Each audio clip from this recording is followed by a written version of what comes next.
રમેશભાઈને વિનંતી કરીશ કે પોતાનું વેલકમ એડ્રેસ આપે અને માહિતી સભર બીજી બધી વિગતો પણ રમેશ સર આપશે. So Ramesh sir.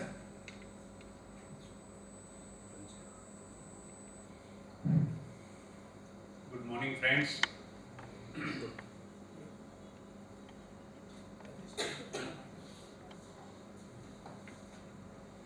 શિયાળામાં સમીર સામાન્ય રીતે ઓછો હોય, પણ અત્યારે વાતાવરણ એવું બન્યું છે કે દૂરગામી અસર ઉપજાવતો સમીર ગામી આપણી વચ્ચે ઉપસ્થિત છે અને એ આરોગ્યની દિશામાં શ્રેષ્ઠ ભૂમિકા પ્રદાન કરનારો છે. એવા ભૂમિકાબેન પણ આપણી વચ્ચે ઉપસ્થિત છે. આરોગ્યના ક્ષેત્રમાં માર્ગદર્શનની ભૂમિકા ખૂબ મોટી છે. ત્યારે આ બંને મહાનુભાવોનું the southern Gujarat chamber of commerce and industry વતી ચેમ્બરના 12,500 કરતાં વધારે સભ્યો વતી હૃદયના ઉમળકાથી સ્વાગત કરું છું. સાહેબ, આપને આવકારું છું. આપના વ્યસ્ત સમયમાંથી લોકોને કંઈક જાણકારી મળે એવા આશયથી, લોકોનું કલ્યાણ થાય, લોકો તંદુરસ્ત રહે એવા આશયથી જુદા જુદા વિષય પર ચેમ્બર દ્વારા આયોજિત થનારા દરેક સેશનમાં સાહેબ ખૂબ સારી રીતે ઉત્સાહથી ભાગ લઈ અને કોન્ટ્રીબ્યુટ કરી રહ્યા છે. તે માટે આપણે જોરદાર તાળીઓથી એમને વધાવીએ. આ સેન્ટરના કરતા હતા અને પોતાના જીવનનો અમૂલ્ય સમય મહેશભાઈ બમનાની સ્કિલ ડેવલપમેન્ટ માટે, જેમને કંઈક શીખવું છે, જાણવું છે એ માટે આપી રહ્યા છે એવા માનનીય શ્રી મહેશભાઈ બમનાની. આરોગ્યની જે કમિટી છે પબ્લિક હેલ્થ ચેમ્બરમાં, એમના કો-ચેરમેન ભાઈ શ્રી નિખિલભાઈ વગાસિયા, ઉત્સાહી યુવાન, ખૂબ સરસ મહેનત કરી અને ડૉક્ટર જગદીશ વગાસિયાની સાથે રહી, પારુલબેનની સાથે રહી અને ખૂબ સારું આયોજન કરી રહ્યા છે. અને ઉપસ્થિત આપ સૌ જિજ્ઞાસુ શ્રોતાઓ, આપનું પણ હૃદયના ઉમળકાથી સ્વાગત કરું છું. આપ સૌને આવકારું છું. આપ જાણો છો તેમ ચેમ્બર જુદા જુદા ક્ષેત્રે ધંધા, વ્યવસાય અને ઇન્ડસ્ટ્રીની સાથે સાથે લોકોની સુખાકારી માટે પણ ઘણી પ્રવૃત્તિઓ કરી રહ્યા છે, અવેરનેસની પ્રવૃત્તિઓ કરી રહ્યા છે. ત્યારે આજનું સેશન આરોગ્યમાં, જન આરોગ્યમાં, ખાસ કરીને પબ્લિક હેલ્થમાં એલર્જી એ ખૂબ એકદમ દેખાય નહીં એવો વિષય છે, પણ ખૂબ જ સંવેદનશીલ છે. જે પીડા ભોગવતા હોય એને જ એ ખ્યાલ હોય. એટલે નાની મોટી વાતથી એલર્જી થતી હોય, એલર્જીના કારણો અને એલર્જીના કારણે આપણું જીવન કેટલું ડિસ્ટર્બ થતું હોય એ અંગેની જાણકારી આજે મળે અને એની થોડી પ્રાથમિક સારવાર અથવા તો ખ્યાલ રાખીએ તો આપણે તંદુરસ્ત આરોગ્ય જીવન જીવી શકીએ એવું મને લાગે છે. અને એટલા માટે આ સેશનનું આયોજન થયું છે. એલર્જી વિશ્વભરમાં કરોડો લોકોને અસર કરે છે, જેને હળવેથી લઈ અને ગંભીર પરિસ્થિતિઓ ઊભી કરી શકે છે. એટલે એલર્જી થાય ત્યારે આપણી ઇમ્યુન સિસ્ટમમાં કોઈ ખાસ પદાર્થો જેમ કે ધૂળ, પરાગકણો, ખોરાક, દવાઓ અને જંતુના ડંખ સામે અસાધારણ રીતે પ્રક્રિયા આપે છે અને એનાથી ઘણા જુદા જુદા લક્ષણો ઊભા થાય છે. એટલે આ એલર્જીને જાણવી જરૂરી છે. એટલા માટે એવું કહેવાય છે કે એપ્રોક્સિમેટલી 20 થી 30% ભારતનું જે પોપ્યુલેશન છે એ આ એલર્જીથી પીડિત છે અથવા તેમને કોઈને કોઈ રીતે એલર્જી અસર કરી છે. અને અર્બન એરિયાઝ આર વિટનેસિંગ અ હાયર પ્રિવેલન્સ. અર્બન એરિયામાં આ પ્રમાણ વધુ છે, કારણ કે પ્રદૂષણનું પ્રમાણ પણ સ્વાભાવિક રીતે વધુ હોય તો એ અસર આપણને થાય. અને એના કારણે 34 મિલિયન અસ્થમાના પેશન્ટ આપણા ભારતમાં છે. અસ્થમા આમ સામાન્ય રીતે દેખાય નહીં, પણ શ્વાસોશ્વાસ અને અનેક પ્રકારની મુશ્કેલીઓ આ ઊભી કરતું હોય છે. એટલે આપણે સૌએ ખ્યાલ રાખીને આ બાબતની અવેરનેસ કરવાની આવશ્યકતા છે. અને ખાસ કરીને બાળકોમાં 10 થી 15% આ બાબત જોવામાં આવી છે. એટલા માટે 20થી 30% ઇન્ડિયન્સ એવા છે કે જેમને એલર્જીક રિનિટીસ કોમનલી હોય અને એના કારણે તાવ આવતા હોય એવી પ્રક્રિયાઓ હોવામાં આવી છે. 60થી 70% એલર્જી ઇન્ડિયામાં એવી છે કે જેને indoor allergens like dust, mites, cockroach allergens અને પેટ ડેન્ડના કારણે ટ્રિગર થાય છે, જે જો આપણે જાણતા હોઈએ તો એને અવોઇડ કરી શકીએ. અને એટલે એલર્જીનું જે અસર છે તેનું 30થી 40 મિલિયન દિવસો આપણે ગુમાવીએ છીએ આ પ્રોબ્લેમના કારણે. એટલે આવી આ નહીં દેખાતી અથવા તો સામાન્ય બાબતના કારણે પણ ઘણા નુકસાનમાંથી આપણે પસાર થતા હોઈએ છીએ. એ ન થાય એટલા માટે જાણકારી બધાને મળે એવા આશય સાથે આયોજિત થયેલા આ સરસ મજાના કાર્યક્રમમાં આજે આપણે સૌ સાથે મળી અને આ માહિતી મેળવીએ. ફરી આદરણીય શ્રી સુનિલભાઈ, ભૂમિકાબેન અને સૌ આપ સૌનું સ્વાગત કરીને વિરમું છું. Thank you very much. Thank you Rameshbhai, આપે ખૂબ જ સરસ માહિતી આપી. અને હવે આપણે આપણા જે ગેસ્ટ આવ્યા છે એમને બુકેથી એમનું ફેલિસિટેશન કરીએ.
મિત્રો, આ કાર્યક્રમ લગભગ દર રવિવારે હોય છે. લાસ્ટ સન્ડે નહોતો, પણ દિવાળીના 2 મહિના પહેલાંથી આ હેલ્થ અવેરનેસ પ્રોગ્રામ અમે લોકોએ શરૂ કર્યો છે. આજે આ 9મો પ્રોગ્રામ છે અને હેલ્થ વિશે તમે જાગૃત થાઓ એવું ચેમ્બરનું માનવું છે. કારણ કે ચેમ્બરની ઘણી બધી પ્રવૃત્તિઓ છે, પણ તેની સાથોસાથ એક જે સોશિયલ રિસ્પોન્સિબિલિટી છે એ સોશિયલ રિસ્પોન્સિબિલિટી અદા કરવા માટે અમે આ ટાઈપના હેલ્થ અવેરનેસના પ્રોગ્રામ રાખતા હોઈએ છીએ. તો આ પ્રોગ્રામ સૌથી પહેલાં એમાં સમીરભાઈ બોલશે અને ત્યાર પછી ભૂમિકાબેન તમને માર્ગદર્શન આપશે. પણ તે પહેલાં હું નિખિલભાઈને વિનંતી કરીશ કે નિખિલભાઈ તેમનો ટૂંકમાં પરિચય આપે.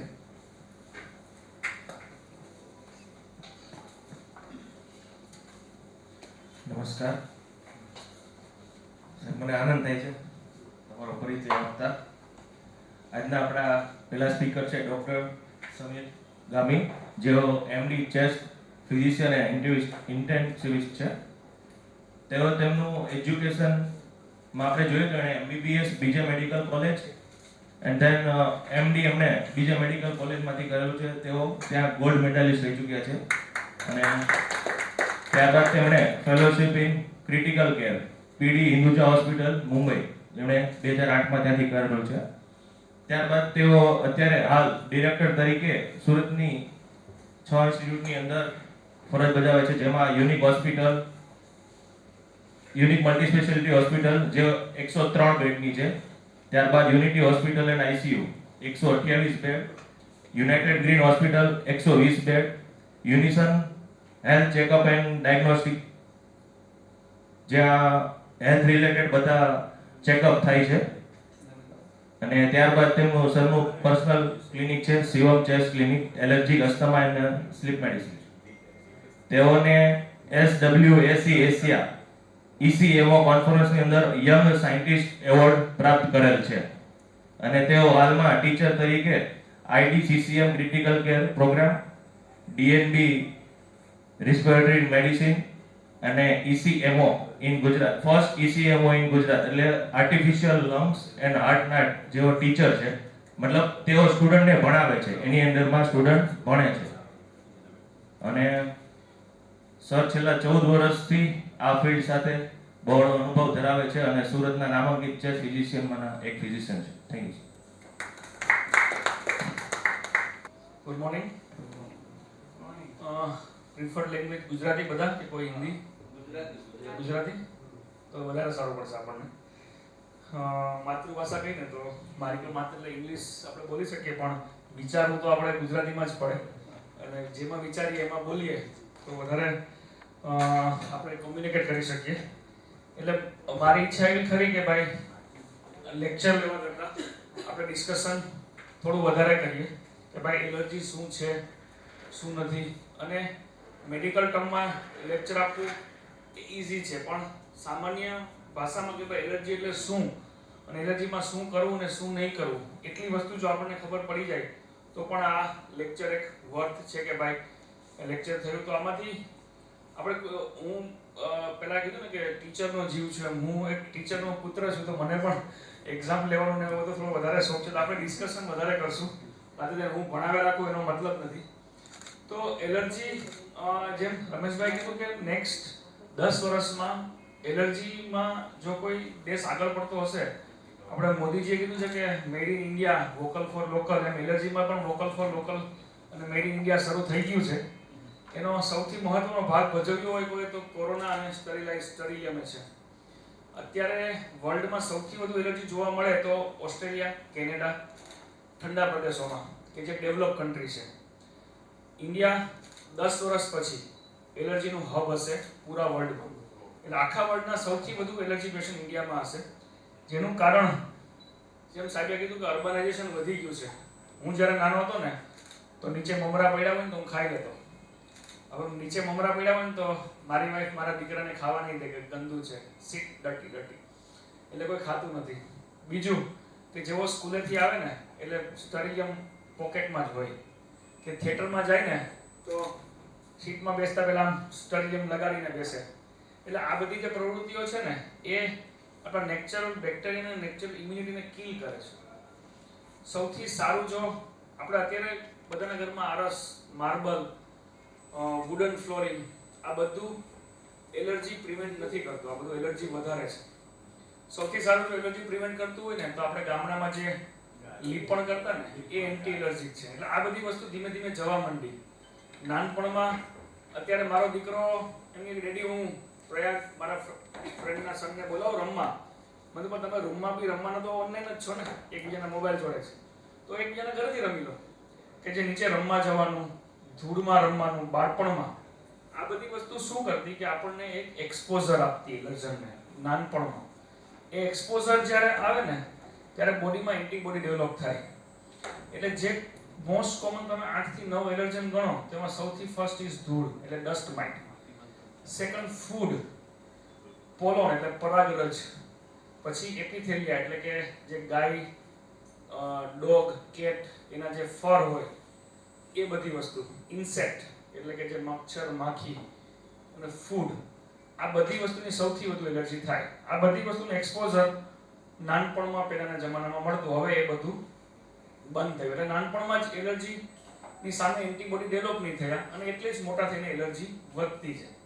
આપણે ઘર ક્લીન જોઈ છે, સ્ટરાઇલ નથી જોતું. સ્ટરાઇલ હોસ્પિટલના ઓપરેશન થિયેટર હોય એમાં આપણે આખું પોતું બી હવે લોકો ફિનાઇલનું જ મારે છે. સાફ કરવાનું છે તો બી એકદમ સ્ટરીલિયમ. અને તમે કદાચ જેટલા અપર ક્લાસ જાઓ એટલો જમવા આવ્યો હોય તો બી કે ડિસ્પોઝેબલ થાળી બી છે ને મેં સાફ કરતા લોકોને જોયું છે સ્ટરીલિયમથી. અને હમણાં તો આ ડિસેમ્બર એનઆરઆઈની સિઝન છે, ત્યાંથી જેટલા આવશે ને બધા એક નાનકડું સ્ટરીલિયમ થેલામાં કે પેન્ટમાં એક લગાડીને જ આવે છે. આ બધી જ વસ્તુને કારણે એલર્જી વધતી જાય છે. અને 10 વર્ષમાં હજી વધારે એલર્જી ઇન્ડિયામાં થશે. એટલે આમાંથી જો કોઈના સન ડોટર કે કોઈ નોન હોય ને કોઈ પૂછે ને કે આગળ જઈને કઈ બ્રાન્ચમાં પીજી કરવું તો એમને એલર્જીનું કહેજો, કારણ કે એમ સાહેબે કીધું 20% પોપ્યુલેશન એલર્જી છે અત્યારે, 4 થી 20%, અને વધતી જાય છે. એને કારણે શું થાય, ધારો કે સુરતની વસ્તી 80 લાખ ગણો તો 20 લાખ એલર્જીના પેશન્ટ, 15 થી 20 લાખ એલર્જીના પેશન્ટ છે. અલગ અલગ એલર્જી, સાઇનસની એલર્જી, ધૂળની એલર્જી, ફૂડની એલર્જી. આપણે જોઈએ કે એલર્જી એટલે શું, તો કે એલર્જી અલગ અલગ પ્રકારની હોય, કે કોઈ પણ વસ્તુથી રિએક્શન વધારે આવે ને એને એની એલર્જી. હું એલર્જી ટેસ્ટ કરું ને ત્યારે મોટા ભાગના હસબન્ડ વાઈફ આવ્યા હોય તો સાહેબ વાઈફ હસબન્ડ કે સાહેબ મારી એલર્જી છે ટેસ્ટ કરજો ને. હું તમે પૂછ્યું એમાં જ આવી ગઈ, ટેસ્ટ કરવાની જરૂર નથી એમ, કે મને મારા હસબન્ડની એલર્જી છે કે મને મારા વાઈફની એલર્જી છે. એ સૌથી વધુ કોમન છે. તો એલર્જી ઇઝ હાઇપર રિએક્શન, કે ભાઈ આપણે કોઈ વસ્તુને વધારે પડતું રિએક્શન આપીએ, આપણું બોડી વધારે પડતું રિએક્શન આવે ને એલર્જી કહેવાય. કે ભાઈ શિયાળો આવ્યો તો બધાને શરદી નથી થતી, અમુક લોકોને શરદી થાય, અમુક લોકોને છીંક આવે, પરાગરજ ઉડે, ધૂળ ઉડે તો અમુક લોકોને શરદી થાય છે. તો જે વધારે રિએક્શન આપે એને આપણે એલર્જી કહેવાય. વેરી સિમ્પલ, કે હાઇપર રિએક્શન ઓફ બોડી, કે જે વધારે રિએક્શન આપે છે એને આપણે એલર્જી કહીએ છીએ. એટલે એ કઈ કઈ વસ્તુ હોય, કોઈ પણ હોય, ફંગસ હોય, ધૂળ હોય, ધૂળના જંતુ હોય, પરાગરજ હોય, કોઈ ડંખ મારે, વિનમ કે ઇન્સેક્ટ બાઇટ હોય, પેટ, ડેન્ડર, ડોગ, કેટ, ફૂડ અને ડ્રગ, આટલી વસ્તુની એલર્જી થાય. આ બધી વસ્તુ જ્યારે શરીરના સંપર્કમાં આવે, એનો પ્રોટીન શરીરમાં એન્ટર થાય, નાક દ્વારા થાય કે ચામડી દ્વારા થાય કે ખોરાકમાં થાય, એટલે શરીર એને વધારે પડતું રિએક્શન આપે અને એને એલર્જી કહે. કઈ કઈ ઓર્ગન્સ એલર્જી આપે, જેમ કે નાકથી એન્ટર થાય, ફેફસામાં જાય તો નાકથી આપે એટલે આપણે સાઇનસ કહીએ, કે ભાઈ શરદી થાય છે વારંવાર, છીંક આવે છે, નાકમાંથી પાણી પડે છે, નાક બંધ થઈ જાય છે, એ સાઇનસની એલર્જી. એટલે અમારી ભાષામાં એને એલર્જીક રાઇનાઇટિસ કહેવાય. આંખમાં થાય ઘણા લોકોને, કે સાહેબ હું જેવો બહાર જાઉં ને, સવારે વોકિંગ હોય ને આંખ લાલ લાલ થઈ જાય, કે મારી આંખ એકદમ આંખ ખંજવાળવી પડે, કે આંખમાંથી પાણી પડે. ઇટ ઇઝ કન્જક્ટિવાઇટિસ, એટલે કે આંખની એલર્જી છે. ડર્મલ, સ્કિનમાં, કે જેવું કંઈક ખાઈએ કે જેવું કંઈક કોસ્મેટિક નજીકમાં આવે એટલે એકદમ લાલ લાલ ચાંઠા થઈ જાય, ખંજવાળ આવે, એને આપણે સ્કિનની એલર્જી કહીએ. જીઆઈટી એટલે કે ફૂડની એલર્જી, કે જેવું કંઈક ખાઈએ તરત જ આપણને આપણું પેટ બગડી જાય, ઝાડા ઉલટી થઈ જાય, પેટમાં દુખવા માંડે, અને આપણે પેટની એલર્જી કહીએ. તો મોસ્ટ કોમન આટલી એલર્જી હોય. આંખની એલર્જી, સ્કિનની એલર્જી, સાઇનસની, ફેફસાની હોય એને આપણે અસ્થમા કહીએ. આ 5 ઓર્ગન છે એમાં આપણને એલર્જીની અસર થાય. ક્યારેક ક્યારેક બહુ સિવિયર રિએક્શન થાય. આપણે કહીએ ને કે આ સમીરભાઈ પાસે કહેતા ખબર નહીં, હું ઇન્જેક્શન આપ્યું ને પેશન્ટ તો હાલત બગડી ગઈ, એટલે કે દવાનું રિએક્શન આવ્યું. એ પણ એક જાતની એલર્જી છે, કે દવાનું બોડીએ હાઇપર રિએક્શન આપ્યું. તો આટલી જાતની એલર્જી હોય અને એ ફરતી રહે, એને એલર્જી માર્ચ કહીએ. કે ભાઈ કોઈને પહેલા શરદી જ હોય ખાલી, પછી અસ્થમા થાય, અથવા અસ્થમા હોય પછી શરદી થાય, કાં પછી સ્કિનની એલર્જી થાય અને પછી ફૂટી, તો એ ફરતી રહે. જેટલી નાનપણમાં એલર્જી ડિટેક્ટ થાય અને જ્યાં તમે રોકી શકો તો એ એલર્જી માર્ચ અટકી જાય, એકમાંથી બીજામાં ફરતી અટકે. એને એલર્જી અમારી ભાષામાં એલર્જીક માર્ચ કહેવાય. અને એ ચેન્જ થયા રાખે, દરેક ઉંમર પછી બી ચેન્જ થાય. એલર્જી છે ને એ યંગ લોકોનો ડિઝીઝ છે યુઝ્યુઅલી. એલર્જી શરૂ થવાની હોય તો મેક્સિમમ નાના બાળકથી લઈને 40ના દાયકા સુધી એલર્જી શરૂ થઈ જાય. 50-60ના દાયકા પછી એલર્જી શરૂ થાય એવું બહુ ઓછું હોય. એટલે જ again India is A nation of youth. વધારે ને વધારે યંગ જનરેશન નેક્સ્ટ 10-20 વર્ષમાં આવવાની છે, એટલે જ એલર્જીનું પ્રમાણ પણ વધુ છે. એટલે એલર્જી અલગ અલગ વસ્તુથી બી થાય. મને કોઈ પૂછે તો મને થાય મને સોમવારથી એલર્જી છે, મને એમ થાય કે આ રવિવાર આરામ થઈને પાછું સોમવારથી એ જ કામ. હવે એલર્જીમાં ઇમ્પોર્ટન્ટ શું છે, સિમ્પટમ્સ કયા આવે, કે ભાઈ શું સિમ્પટમ્સ હોય, તો જે અંગની એલર્જી હોય એ અંગના સિમ્પટમ્સ થાય. જેમ કે સાઇનસની એલર્જી હોય તો વારંવાર છીંક આવે, નાકમાંથી પાણી પડે, નાક બંધ થઈ જાય. આંખની એલર્જી હોય તો આંખમાં ખંજવાળ આવે, આંખમાંથી પાણી પડે. સ્કિનની એલર્જી હોય તો સ્કિન લાલ લાલ થઈ જાય, લાલ લાલ ચાંઠા પડે. પેટની કે ફેફસાની એલર્જી હોય, શ્વાસની એલર્જી, તો ખાંસી આવે, શ્વાસ ચડે, સિસોટી જેવો અવાજ આવે. તો જે અંગની એલર્જી છે એ અંગના સિમ્પટમ્સ થાય. અને સિમ્પલ ભાષામાં કેમ જાણે કે સાહેબ દર ચોમાસામાં મને શરદી થાય, કે દર શિયાળો શરૂ થાય, ફાગણ મહિનો શરૂ થાય એટલે મને એલર્જી થવાનું શરૂ થાય અને એપ્રિલ મે સુધી વહી જાય. એટલે જ્યારે કોઈ સિમ્પટમ્સ રિકરન્ટ થાય ને, કે દર વર્ષે થાય છે, કે અમુક વસ્તુના એક્સપોઝર, કે સાહેબ કાજુ કતરી ખાવ ને એટલે મને થઈ જ જાય છે, કે સાહેબ હું મારા ડોગની નજીક આવું એટલે મને થઈ જ જાય છે. એટલે આ બધી વસ્તુ જ્યારે રિકરન્ટ થાય ને, આ બધા સિમ્પટમ્સ, ત્યારે એને એલર્જી કહેવાય. કે ભાઈ એક વસ્તુના સંપર્કમાં વારંવાર આવો અને વારંવાર તમારું શરીર રિએક્શન આપે એને એલર્જી આપણે કહી શકીએ. તો આ બધા કોમન એના લક્ષણો છે. સિઝનલ હોય એ પોલોન એટલે પરાગરજ, કે આંબાનો મોર આવે ને અમુક લોકોને શરદી શરૂ થઈ જાય, કે શેરડીનું વાવેતર કટ થાય ને એટલે એલર્જી શરૂ થઈ જાય, તો એને આપણે સિઝનલ એલર્જી કહીએ. ઘણીવાર ઇન્ડોર એલર્જન હોય, એટલે કે ઘરમાં આપણે ધૂળ હોય. હવે કાર્પેટ આવવાનું વધી ગયું છે ઘરમાં, ડ્રોઈંગ રૂમમાં પણ એસી, બારી બારીના ખોલવાના થતા જ નથી. આને કારણે શું થાય છે કે એલર્જન વધતા જાય છે. તમારા એલર્જન હોય, ધૂળના જે એલર્જન હોય એ બધા ધૂળના એલર્જન તમારા સનલાઇટથી મળી જાય, પણ સનલાઇટનું એક્સપોઝર થતું છે જ નહીં. એને કારણે એ બધા એલર્જી પણ વધતી જાય છે. અને અગેન મેં કીધું કે ઘરમાં સ્ટરીલિયમનો ઉપયોગ પણ એટલો વધી ગયો છે કે જેને કારણે એલર્જન તમારા બોડીમાં એન્ટીબોડી ડેવલપ થતા જ નથી. એલર્જન એન્ટર ક્યાંથી થાય? તો કે શ્વાસમાંથી થાય, ખોરાકમાં થાય, સ્કિનના કોન્ટેક્ટમાં આવે. તો જે રીતે એલર્જન એન્ટર થાય એ જગ્યાનું એલર્જી થવાની શક્યતાઓ હોય. આપણે શું વિચારવું જોઈએ કે ભાઈ ઘણીવાર ઘણા બધા પેશન્ટ મિત્રો બતાવવાનું કે મને 30 વર્ષ સુધી કાંઈ જ નહોતું, છેલ્લા 2 વર્ષથી જ એલર્જી થઈ. એટલે મારો ક્વેશ્ચન આવે કે 2 વર્ષથી તે ઘર બદલાવ્યો તો કે હા સર, પહેલાં હું કે બોમ્બે માર્કેટ રહેતો, હવે હું મોટા વરાછા રહેવા ગયો. તો મોટા વરાછા ગયો એટલે અહીંયા બધા બહુ ઝાડવા છે, બહુ ટ્રીઝ છે, એટલે પરાગરજની એલર્જી થાય. એટલે કંઈક ને કંઈક ચેન્જ થયું એને કારણે એલર્જી ટ્રિગર થઈ. એટલે પહેલાં હું ખાલી ઘઉંની રોટલી જ ખાતો, હવે મેં બાજરો ચાલુ કર્યો. કે પહેલાં હું જુવાર જ ખાતો, હવે મેં ઘઉં ચાલુ કર્યું. કે પહેલાં હું દેશમાં રહેતો, હવે હું સુરત રહેવા આવ્યો. કે સાહેબ પહેલાં હું આ કરતો ને. એટલે કંઈક ને કંઈક વસ્તુથી એલર્જી ટ્રિગર થઈ હોય. એ તમારો ખોરાક હોય, તમારી રહેણી કરણી હોય, કે ખાવાની હેબિટ હોય. એ ઘણા લોકો વર્ક પ્લેસ હોય. સાહેબ પહેલાં હું ઓફિસમાં કામ કરતો, હવે મને ફેક્ટરીમાં મૂક્યો છે, કે હવે મને હું અંકલેશ્વર કામ કરતો, તો કેમિકલની એલર્જી થાય.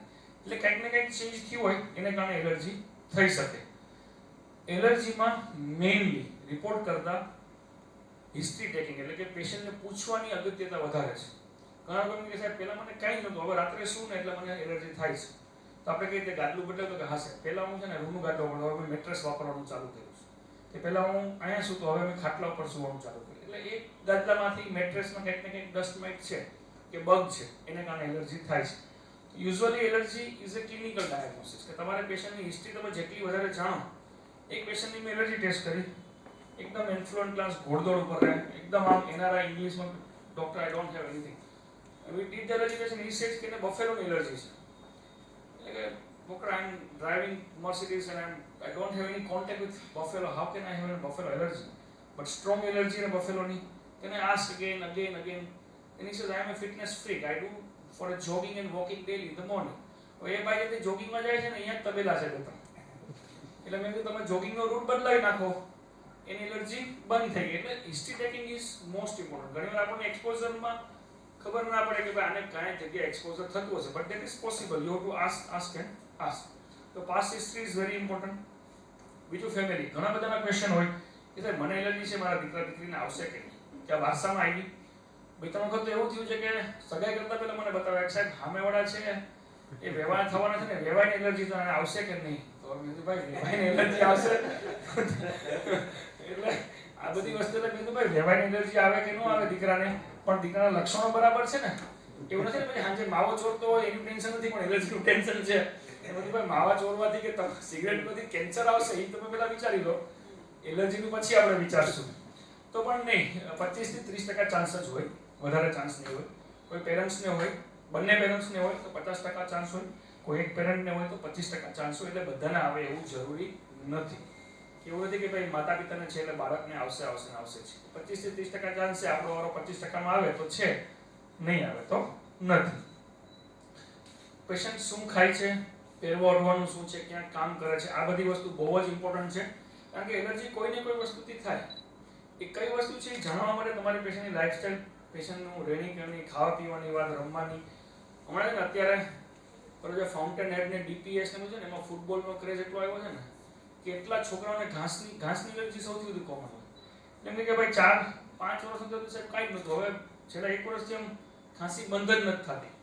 એટલે મારો ક્વેશ્ચન આવે કે ભાઈ ફૂટબોલ રમવાનું ચાલુ કર્યું તો કે હા સાહેબ ફૂટબોલમાં ચાલુ કર્યું. તો એ ઘાસની એલર્જી. એટલે કંઈક ને કંઈક આપણને હિસ્ટ્રીમાંથી મળવાનું છે. ડાયગ્નોસિસ મેં તમને કીધું એમ history is most important. Physical એક્ઝામિનેશનમાં અસ્થમા કેવું હોય તો આપણને કંઈ મળે, અધરવાઇઝ હિસ્ટ્રી. બ્લડ ટેસ્ટ વધારે હેલ્પ નથી કરતા. તમે બહુ બધા જોયા હશે એલર્જી ટેસ્ટના રિપોર્ટ.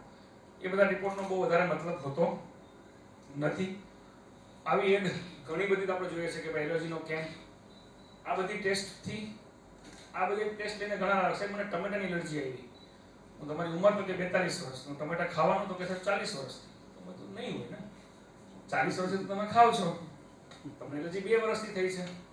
એટલે જો તમારે એલર્જી ટેસ્ટ કરવી હોય તો એના ઘણા અલગ અલગ રીતે રિપોર્ટ કરી શકાય. Most important is history. Second, skin prick test કરી શકીએ આપણે, એટલે કે જે વસ્તુની એલર્જી લાગે એ વસ્તુને આપણે પેશન્ટની સ્કિનમાં એન્ટર કરી શકીએ અને એ સ્કિનમાં જો રિએક્શન દેખાય, આ રીતે જો સ્કિનમાં રિએક્શન દેખાય તો એને આપણે એલર્જી કહી શકીએ. આ વિડિયો ચાલે તો તમને બતાવીશ કે આપણે સ્કિન એલર્જી કઈ રીતે કરીએ. આ રીતના જે પણ એલર્જન હોય એ એલર્જનનો આપણે ટીકો મૂકીએ અને જસ્ટ એક નીડલથી આપણે નાડીએ. 1 mm, only 1 mm નીડલ હોય, બસ સિમ્પલ. અને પછી જો રિએક્શન દેખાય આ રીતનું તો મતલબ એલર્જી છે. એટલે એલર્જી ટેસ્ટ બધા જ પેશન્ટમાં કરવાની જરૂર નથી હોતી. મોટાભાગના પેશન્ટમાં તો હિસ્ટ્રીમાં જ ખબર પડી જાય. જેમાં ખબર ના પડે કે વધારે જાણવાની જરૂર હોય એમાં સ્કિન એલર્જી ટેસ્ટ કરીએ. આ રીતે રિએક્શન આવતા હોય એ ટેસ્ટ નાના બાળકમાં બી કરી શકીએ. 3 વર્ષની ઉપરના કોઈ પણ બાળકમાં આપણે આ ટેસ્ટ કરી શકીએ. એ ટેસ્ટમાં જે પ્રમાણે રિએક્શન દેખાય એ પ્રમાણે આપણને ખબર પડે. એલર્જી એ બહુ લાંબો ટાઈમ તો રોગ છે, કંટ્રોલ કરી શકાય, ઘણીવાર મટાડી શકાય પણ નહીં. તો એના માટે અલગ અલગ દવાઓ હોય છે કે જે એલર્જીને કંટ્રોલ કરે. Most common is as I said કે એલર્જન એક્સપોઝરનું રિડક્શન, કે જે વસ્તુની એલર્જી છે એનાથી તમે દૂર રહો એટલું તમને જલ્દી સારું થાય. અને અમુક વસ્તુ એવી છે કે જેનાથી દૂર રહેવું પોસિબલ નથી, તો એ બધી વસ્તુ માટે આપણે એને મેડિસિન કે આપવાની જરૂર પડે. જેની ઘણી બધી ટેબ્લેટ્સ, ઘણા બધા નેઝલ સ્પ્રે, ઘણી બધી વસ્તુ હોય છે. એ સિવાય અમુક ટ્રીટમેન્ટ હોય છે જેને ઇમ્યુનોથેરાપી કહેવાય. આપણે વેક્સિન કહીએ ને, કે ધારો કે ધૂળની એલર્જી છે કે પરાગરજની એલર્જી છે તો ધૂળથી દૂર રહેવું પોસિબલ છે જ નહીં, પરાગરજથી દૂર રહેવું પોસિબલ છે જ નહીં. તેના માટે ઇમ્યુનોથેરાપી આવે કે જે આપણે પોલિયોના ડ્રોપ્સ મૂકીને જીભ નીચે એ રીતે મૂકવાની ટ્રીટમેન્ટ આવે કે જે ધીમે ધીમે તમારા શરીરમાં એન્ટીબોડી ડેવલપ કરે અને એ એન્ટીબોડી ધીમે ધીમે આ રીતના ડ્રોપ્સ આવે કે જે પેશન્ટને જીભ નીચે ઘરે મૂકવાના હોય અને ધીમે ધીમે એલર્જી ઓછું કરતું જાય. જસ્ટ આ ક્રોનિક ટ્રીટમેન્ટ ઘણી લાંબી ચાલે પણ એનાથી એલર્જી મટવાના ચાન્સીસ ઘણા વધારે હોય. એલર્જી આપણે બધી જ ના મટાડી શકીએ. ધૂળની એલર્જી હોય, પરાગરજની એલર્જી હોય, કોઈ ડોગ, કેટ કે એના ફર, એપિથેલિયલ એલર્જી હોય, આ બધી એલર્જી આપણે જળમૂળમાંથી મટાડી શકીએ. જો ફૂડની એલર્જી હોય તો મોસ્ટલી અવોઇડન્સ, કે જે ફૂડની એલર્જી છે એને આપણે અવોઇડ કરીએ અને અવોઇડ ના થાય એના માટે પણ અલગ ટ્રીટમેન્ટ આવતી હોય છે. પણ અગેન એલર્જી કઈ વસ્તુની છે એ જાણશું તો જ એલર્જી આપણે મટાડી શકીએ. મારા દીકરાને પૂછ્યું તો એમ કે મને ડેડી હોમવર્ક કરવું નથી, તો હોમવર્કની એલર્જી આપણે મટાડી શકાય નહીં. એના માટે હોમવર્ક આપણે એને કરાવવું જ પડે. Thank you.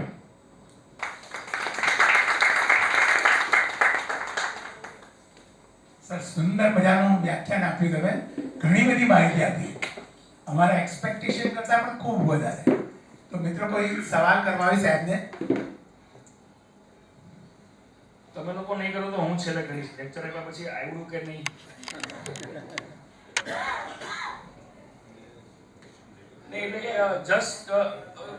જસ્ટ કહેવાનું બે જ વસ્તુ કે એલર્જીનું પ્રમાણ ઘણું વધવાનું છે.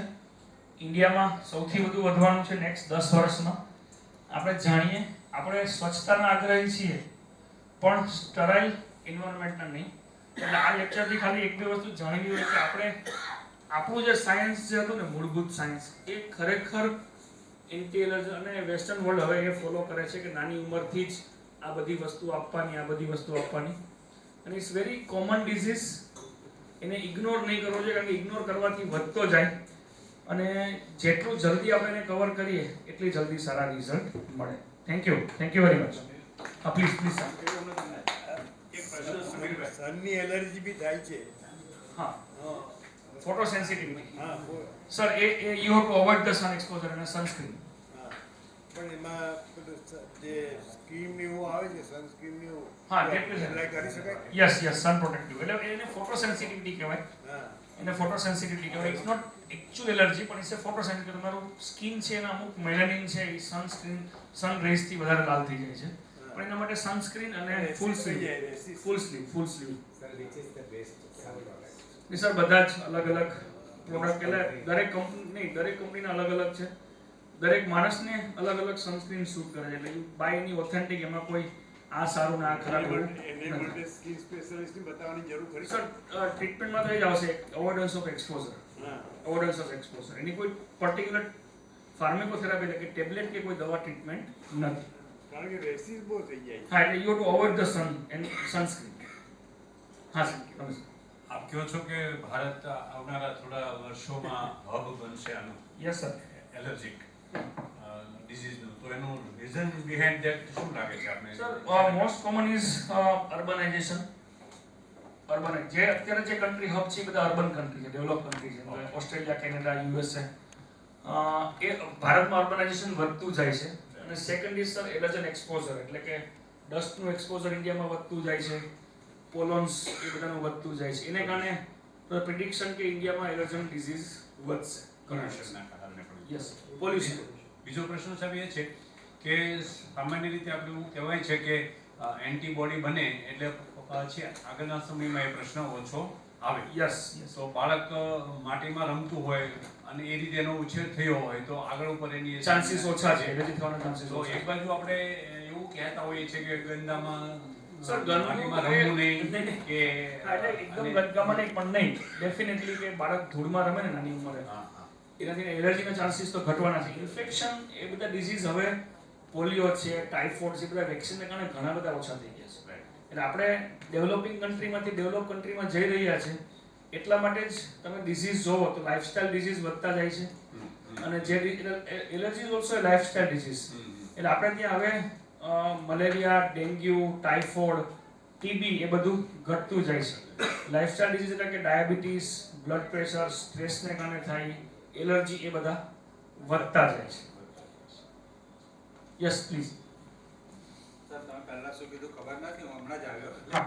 મેં નીચે જરા અટવાઈ ના, ગયા ના. ખબર નહીં પડી.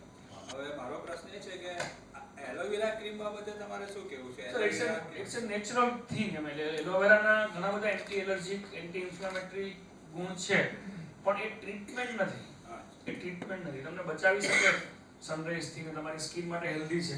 પણ એલર્જી હોય એના માટે ટ્રીટમેન્ટ નથી, પ્રોટેક્ટિવ છે. એટલે એલોવેરાના ઘણા બધા પ્લસ પોઈન્ટ છે. એટલે it's definitely protective. Mask sir કેવું છે કે તમે જ્યારે હા ઇન્ફેક્ટિવ એરિયામાં હો તો તમારે માસ્ક પહેરવું જોઈએ. અને જે લોકોને ડસ્ટની એલર્જી છે એ લોકોને ડેફિનેટલી માસ્ક હેલ્પ. N95 કે જે ફિલ્ટર વાળું હોય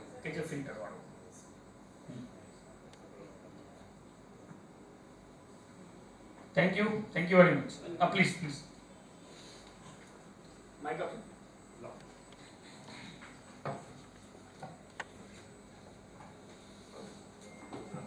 કોમન ક્વેશ્ચન છે. તમારું નામ સાંભળ્યું છે અને તમે કોવિડ પેશન્ટને બી ઘણા ટ્રીટમેન્ટ કર્યા છે. Thank you.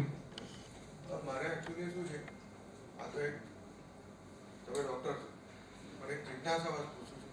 કારણ કે આમાં શું છે કે આ કોવિડ વખતે શું છે કે લોકોને શું પ્રોબ્લેમ થયેલા આજે આજ સુધી લોકોને કંઈક કન્ફ્યુઝનમાં ચાલે છે કે હાર્ટના પ્રોબ્લેમ હતા, ફેફસાના પ્રોબ્લેમ હતા, કોવિડનું આપણે એના ઇન્ફેક્શન લાગ્યા. ઇન શોર્ટ મતલબમાં ફેફસા ખરાબ થઈ ગયા. બરાબર. હવે હું તમને એટલું પૂછું કે આ જે અસ્થમા હોય છે અને અસ્થમા તો ઘણી રીતે તમે કીધું કે બીડી પીવાથી, સિગરેટ પીવાથી, બહાર આગળ આ ફેફસા ધીરે ધીરે વિકન થાય. બરાબર. હવે આ જે કોવિડની વખતે જે ફેફસા ખરાબ થયા અને તે વખતે જે પેલા ઇન્જેક્શન આપવામાં આવે છે. બરાબર. હવે એને સાઈડ ઇફેક્ટ પણ હશે, સારી ઇફેક્ટ પણ થઈ હશે, એમાં આપણે ચર્ચા નથી કરતા. પણ હું તમને ખાલી જસ્ટ ક્વેશ્ચન પૂછું છું કે સામાન્ય અસ્થમા સ્પેશિયાલિસ્ટ હોય, ઘણા ફેફસા ખરાબ થઈ ગયા હોય છે અને ફેફસા એટલા બધા ખરાબ થઈ ગયા હોય છે, બ્રોન્કાઇટિસ છેલ્લા લેવલ પર હોય છે અને બૂમ ભરાડા પાણી મૂકતા હોય છે આટલી થોડી શ્વાસ માટે. એવા પેશન્ટો હોય છે. બરાબર છે, એ કોવિડની વાત નથી કરતો, હું જનરલ અસ્થમાની વાત કરું છું. તો એવા પેશન્ટને બચાવવા માટે આ ટોસિલિઝુમેબ જે કોવિડના ઇન્જેક્શન અપાયા છે તો એને આપવાની જરૂર રહે છે? નહીં, એટલે ટોસિલિઝુમેબ છે એન્ટી ઇન્ફ્લામેટરી છે, એટલે કોવિડમાં પણ એનો રોલ એટલો પ્રૂવન નથી. તમે જે કન્ડિશનની વાત કરો છો એટલે ફાઇબ્રોસિસ કેવી કન્ડિશન હોય કે જેમાં ફેફસા કડક થઈ ગયા હોય, એ ઇરિવર્સિબલ ડેમેજ કહેવાય. નોર્મલી આપણું ફેફસું હોય એકદમ સોફ્ટ હોય, એકદમ સ્પોન્જી જેવું હોય, એ કડક થઈ જાય. એટલે જે ઇરિવર્સિબલ ડેમેજ હોય કે ફેફસું કડક થઈ ગયું એ રિવર્સિબલ થવાનું નથી. અસ્થમા એ કંટ્રોલેબલ ડિઝીઝ છે ને રિવર્સિબલ ડિઝીઝ છે કે આપણે એને કંટ્રોલ કરી શકીએ. પણ ફેફસાના અમુક બીમારી એવી છે કે જેને ફાઇબ્રોસિસ કહેવાય. આપણે હમણાં થોડાક દિવસ પહેલા બધાએ સાંભળ્યું છે કે ઉસ્તાદ ઝાકિર હુસેન એક્સપાયર થઈ ગયા અમેરિકામાં. એને જે બીમારી હતી એને ફાઇબ્રોસિસ કહેવાય, કે જેમાં ફેફસા ખરાબ થઈ જાય અને પેશન્ટ ઓક્સિજન માટે તડફડે, એને જુદા જુદા શ્વાસ લેવા પડે. પણ એ બીમારીનો એક જ ઇલાજ છે કે તમે ફેફસા ટ્રાન્સપ્લાન્ટ કરો. ઉસ્તાદ ઝાકિર હુસેન પણ યુએસએમાં ટ્રાન્સપ્લાન્ટ ગયા હતા, પણ અનફોર્ચ્યુનેટલી એમાં થઈ ન શક્યા લંગ ટ્રાન્સપ્લાન્ટ. તો ફેફસાની અલગ અલગ બીમારીમાં શ્વાસ ચડે. એમાં જે અસ્થમા છે એ સ્ટીલ સારી બીમારી કહેવાય, પણ જે ફાઇબ્રોસિસ કહેવાય કે જે ફેફસા બગડી ગયા હોય, કે જે ફેફસા ખલાસ થઈ જાય, એમાં કોઈ પણ દવા કે કોઈ પણ ઇન્જેક્શન કામ આપતું નથી. એમાં ઓક્સિજન આપવું પડે, અને જો બહુ યંગ વધારે પડતી મોટી ઉંમર ના હોય તો આપણે ફેફસા ટ્રાન્સપ્લાન્ટ કરવા પડે. એટલે એકદમ સિરિયસ અને એકદમ સિવિયર કેસ હોય તો પોસિબિલિટી ખરી કે કોવિડ નહીં, કોવિડ સિવાય નહીં, ટોસિલિઝુમેબ નહીં વાપરવા. બંને ટ્રાન્સપ્લાન્ટ, બંને ટ્રાન્સપ્લાન્ટ. એટલે સામાન્ય રીતે તો એવાને નેબ્યુલાઇઝર છે, પછી નેબ્યુલાઇઝર છે ને oxygen. Oxygen. Yes oxygen. Thank you. Please. Sir, કોવિડમાં ફાઇબ્રોસિસ થવાના ચાન્સીસ ખરા? બહુ ઓછા છે, લેસ ધેન 1%. ઘણા લોકોને થયેલા છે. ઓલ્ડ એલર્જી હોય તો જ એ થઈ નહીં, એવું જરૂરી નથી. યંગ પેશન્ટમાં ને યંગ નોર્મલ લંગ્સમાં બી થાય છે, પણ બહુ રેર માત્રામાં. જે પ્રમાણે કોવિડ થયેલો અને જે પ્રમાણે કોવિડ પછી ફાઇબ્રોસિસ થયો છે 0.0001%. પણ નાનેથી એલર્જી હોય નહીં, એનાથી એલર્જીથી ફરક નહીં પડે. આગળ જતા એટલે નહીં, એલર્જી અને ફાઇબ્રોસિસ ડિફરન્ટ. એટલે એલર્જી હોય અને ફાઇબ્રોસિસ થાય એવું જરૂરી ના, એટલે નેસલ કંજક્શનના કારણે નહીં. એલર્જી છે ને એ શ્વાસની નળીઓનો રોગ છે, એટલે કે એરવેનો રોગ છે. એમાં શ્વાસ નળી સંકોચાય. અને ફાઇબ્રોસિસ છે એ ફેફસાનો રોગ ફેફસાનો છે. છે, બંને અલગ. એટલે એ ફાઇબ્રોસિસ ફોલોન થઈ જાય, Follow એના થઈ જાય, કારણે એ યસ હાર્ટ થઈ જાય. યસ. પ્લીઝ. કોવિડમાં જે ફેફસા પર અસર થયેલી હોય એની અંદર જે એક્સરેમાં દેખાતું હોય તે પરમેનન્ટ રહે કે જે એને સ્કાર કહેવાય, કે આપણને કેમ ભીંગડું વળી ગયું કે કંઈ ડાઘ રહી ગયો. તો ન્યુમોનિયામાં જે એ દેખાતું હોય ન્યુમોનિયા હોય એ રિવર્સ થઈ જાય, નોર્મલ ફેફસું થઈ નહીં, જાય. પણ એટલે એ ન્યુમોનિયા થયો હોય ત્યારે એ બેનું ભેગું થઈને વધારે ઇફેક્ટ એવું કંઈ? બની શકે છે. જેને ફેફસાનું ઇન્વોલ્વમેન્ટ થયું હોય કોવિડનું, હા. એ લોકોને વધારે તકલીફ થઈ શકે. કારણ કે મને છે તે કોવિડ થયો હતો અને 22માં છે તે મને એવું કહેવામાં કે તમને ન્યુમોનિયા થયો છે, ત્યારે સ્વાઇન ફ્લુ ટેસ્ટ પણ કરાવ્યો. ન્યુમોનિયા એટલે કેવું કે ફેફસાનું ઇન્ફેક્શન. હવે એ બેક્ટેરિયાથી થયું હોય તો આપણે બેક્ટેરિયલ ન્યુમોનિયા કહીએ, વાયરસથી થયું હોય તો આપણે વાયરલ એટલે પેલું હોય ને બીજું વધેલું હોય એટલે વધારે ન્યુમોનિયા? નહીં, એવું જરૂરી નથી. કોવિડ થયું, બંને અલગ અલગ વસ્તુ છે. Okay, thank you. Thank you. Please.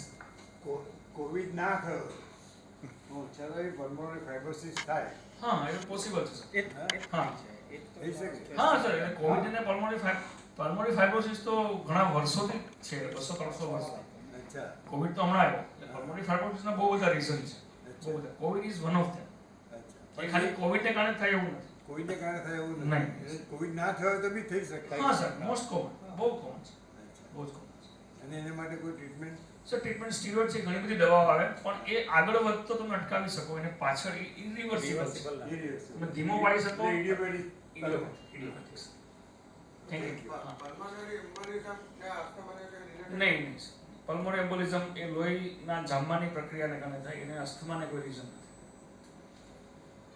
Thank you. Anybody else? Thank you very much. Thank you. Sir, 1 minute તમને રિક્વેસ્ટ છે. કેટલાક મિત્રો છે ને થોડા મોડા પડી ગયા છે. આમ તો અમારો 10:30 નો પ્રોગ્રામ હોય છે, આપણે 11:30 ચાલુ કર્યો, પણ થોડી કંઈ ફ્લોર મેનેજમેન્ટની કંઈ મુશ્કેલી આવી હશે એટલે હા. મારી પાસે આનું લેક્ચર છે 20 મિનિટનું, એ હું આપને શેર કરી દઉં છું. Okay. એ જે બધું જ કવર થયેલું વિડીયો એક YouTube નો છે, હું તમને શેર કરું છું, આપણે ગ્રુપમાં શેર કરી દઈએ. Thank you. કોઈ આ લોકોને હાઇલાઇટ આપવી હોય 2-5 પ્લીઝ કરીને પૂછવું હોય તો મોસ્ટ વેલકમ. હા.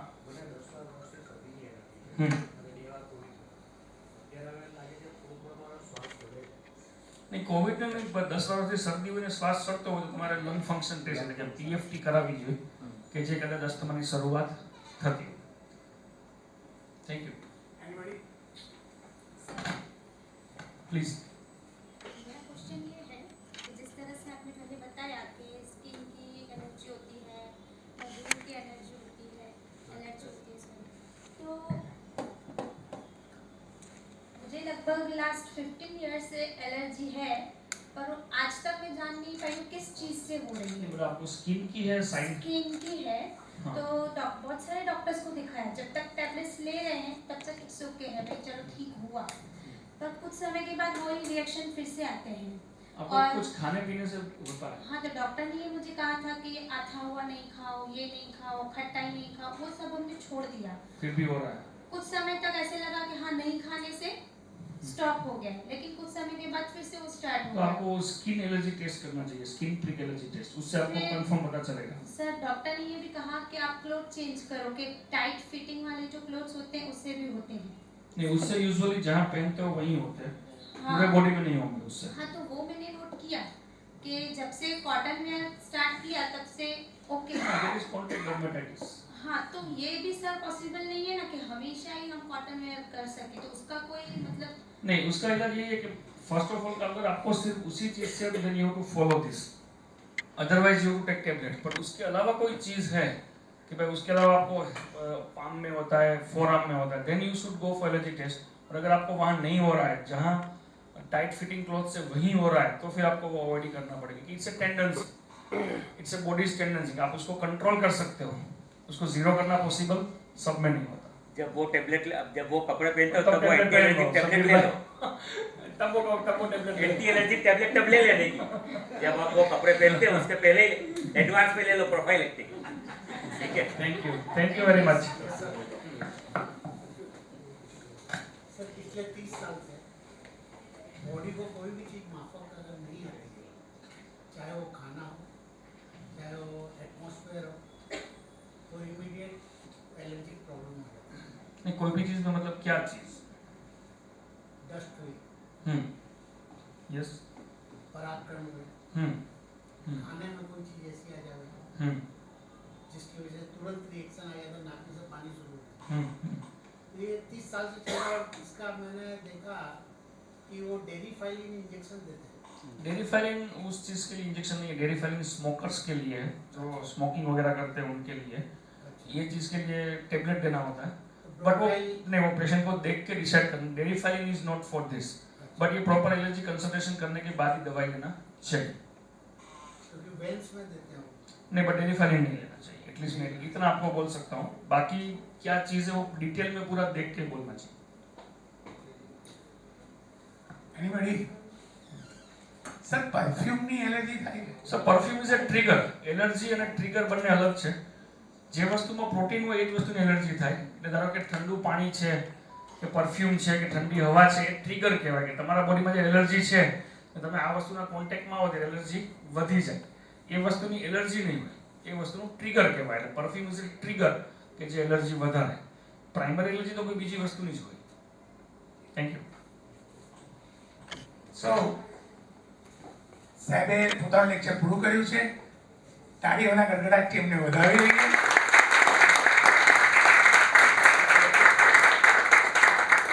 તે છતાં બી કોઈને કંઈ પૂછવું હોય તો છેલ્લે બી હજી તમે સાહેબને પર્સનલી મળીને બી ઓકે. સો નિખિલભાઈ આગળ કાર્યક્રમને દબાવો.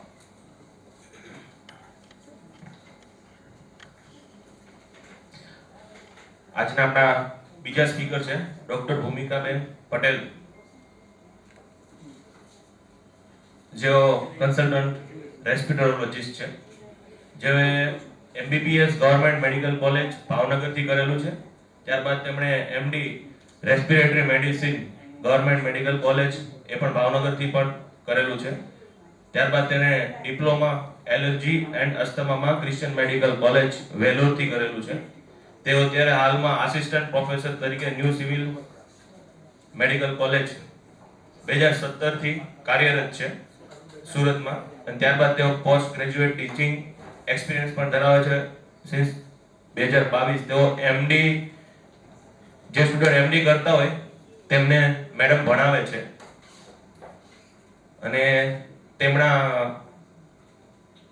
9 કરતા પણ વધારે ઇન્ટરનેશનલ પબ્લિકેશન છે કે જેઓ ડૉક્ટરો તેમના રેફરન્સ લે છે ભણવા માટે, અને તે ઘણી ખરી સંસ્થામાં એઝ એ મેમ્બર છે, જેમ કે Indian medical association, American academy of allergy, asthma and immunology, European respiratory society, Indian chest society, national college of chest physician of India, allergy asthma network of India, Indian society of critical care and medicine, association of chest physician of Gujarat, association of chest physician of Surat અને association of physician of Surat. આટલી સંસ્થા સાથે madam જોડાયેલા છે. તો madam please અમને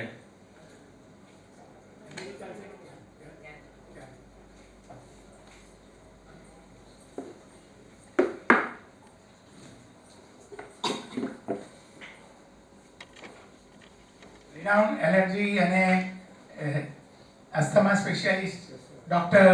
Bhumika Patel. You can start now. Happy morning. તમારામાંથી કેટલાય સવારે શિયાળા પાક ખાઈને અહીંયા આવ્યા છો? Thank you. કેટલા લોકોએ ઓબ્ઝર્વ કર્યું કે જ્યારે તમે ઘરેથી નીકળ્યા અને અહીંયા south Gujarat chamber of commerce ઇન્ડસ્ટ્રીમાં પહોંચ્યા, રસ્તામાં સ્મોક કેટલાય ઓબ્ઝર્વ કર્યું? Great, thank you. So myself doctor ભૂમિકા પટેલ, હું પણ એક ટીચરની છોકરી અને ટીચરનો વાંચો આગળ વધારી રહી છું, અને તમે અહીં તમારો કિંમતી સમય કાઢીને તમે અહીંયા આવ્યા એના માટે હું તમારી આભારી છું. અને હું મારું સેશન ચાલુ કરું એ પહેલા મારે 5 લોકોને પૂછવું છે કે તમારે અસ્થમા વિશે શું જાણવું છે. મારો ટોપિક છે અસ્થમા, બ્રોન્કિયલ અસ્થમા. તો મને 5 જણા કહેશો કે તમારે અસ્થમા વિશે શું જાણવું છે? યસ. મારે એ જાણવું છે, મારા એક રિલેટિવ છે, યંગ એજમાં બહુ બીડી સિગરેટ પીતા હતા, હવે નથી પીતા, પણ કાયમ પેલો ડ્રાય કફ, આમ ખાંસી આવે તો ડ્રાય હોય, તો એ પેલી બીડી પીધેલી એને કારણે આ બધું ચાલે છે, એ મારે જાણવું છે. Okay, thank you. બીજું? અસ્થમા નહીં થાય તેના માટે શું પ્રિકોશન રાખવા જોઈએ, અને જેને અસ્થમા થયો હોય એના ચિલ્ડ્રનમાં કે ગ્રાન્ડ ચિલ્ડ્રનમાં થવાની શક્યતા કેટલી? Okay, thank you. Third question. મા બાપને અસ્થમા હોય કે મધરને અસ્થમા હોય તો દીકરાને અસ્થમા થવાની શક્યતા ખરી? ઓકે, ચોથો ક્વેશ્ચન. મારે જાણવું છે કે કયા ફૂડથી અસ્થમા એવોઇડ કરી શકાય, કયું ફૂડ, કયું પ્રકારનું ફૂડ ખાવા. ઓકે, મેઇન વસ્તુ ટ્રિગર તો હવે જાણીએ કે આનાથી થાય, તો શું કરવાથી આપણે એવોઇડ કરીએ. ઓકે, પાંચમો ક્વેશ્ચન. હા हाँ हाँ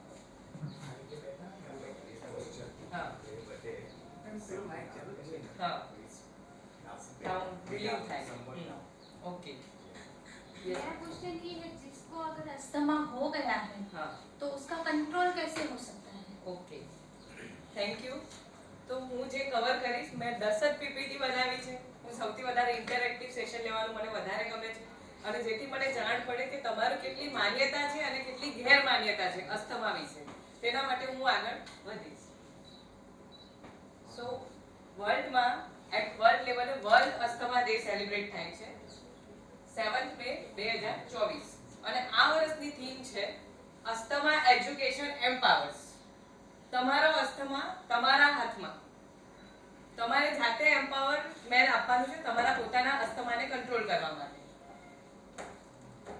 સો આપણે આજે જાણીશું અસ્થમામાં પ્રિવેલન્સ, એની ડેફિનેશન કે અસ્થમા શું છે, કઈ રીતે અસ્થમા થઈ શકે, અસ્થમાના કેટલા ટાઈપ છે અને એની સારવાર.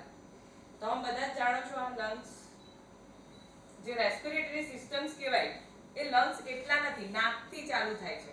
નાક, સાઇનસ, કાન, ગળું, ફેરિંગ્સ, લેરિંગ્સ, શ્વાસનળી, અને પછી શ્વસન નળીઓ, અને આ ફેફસા.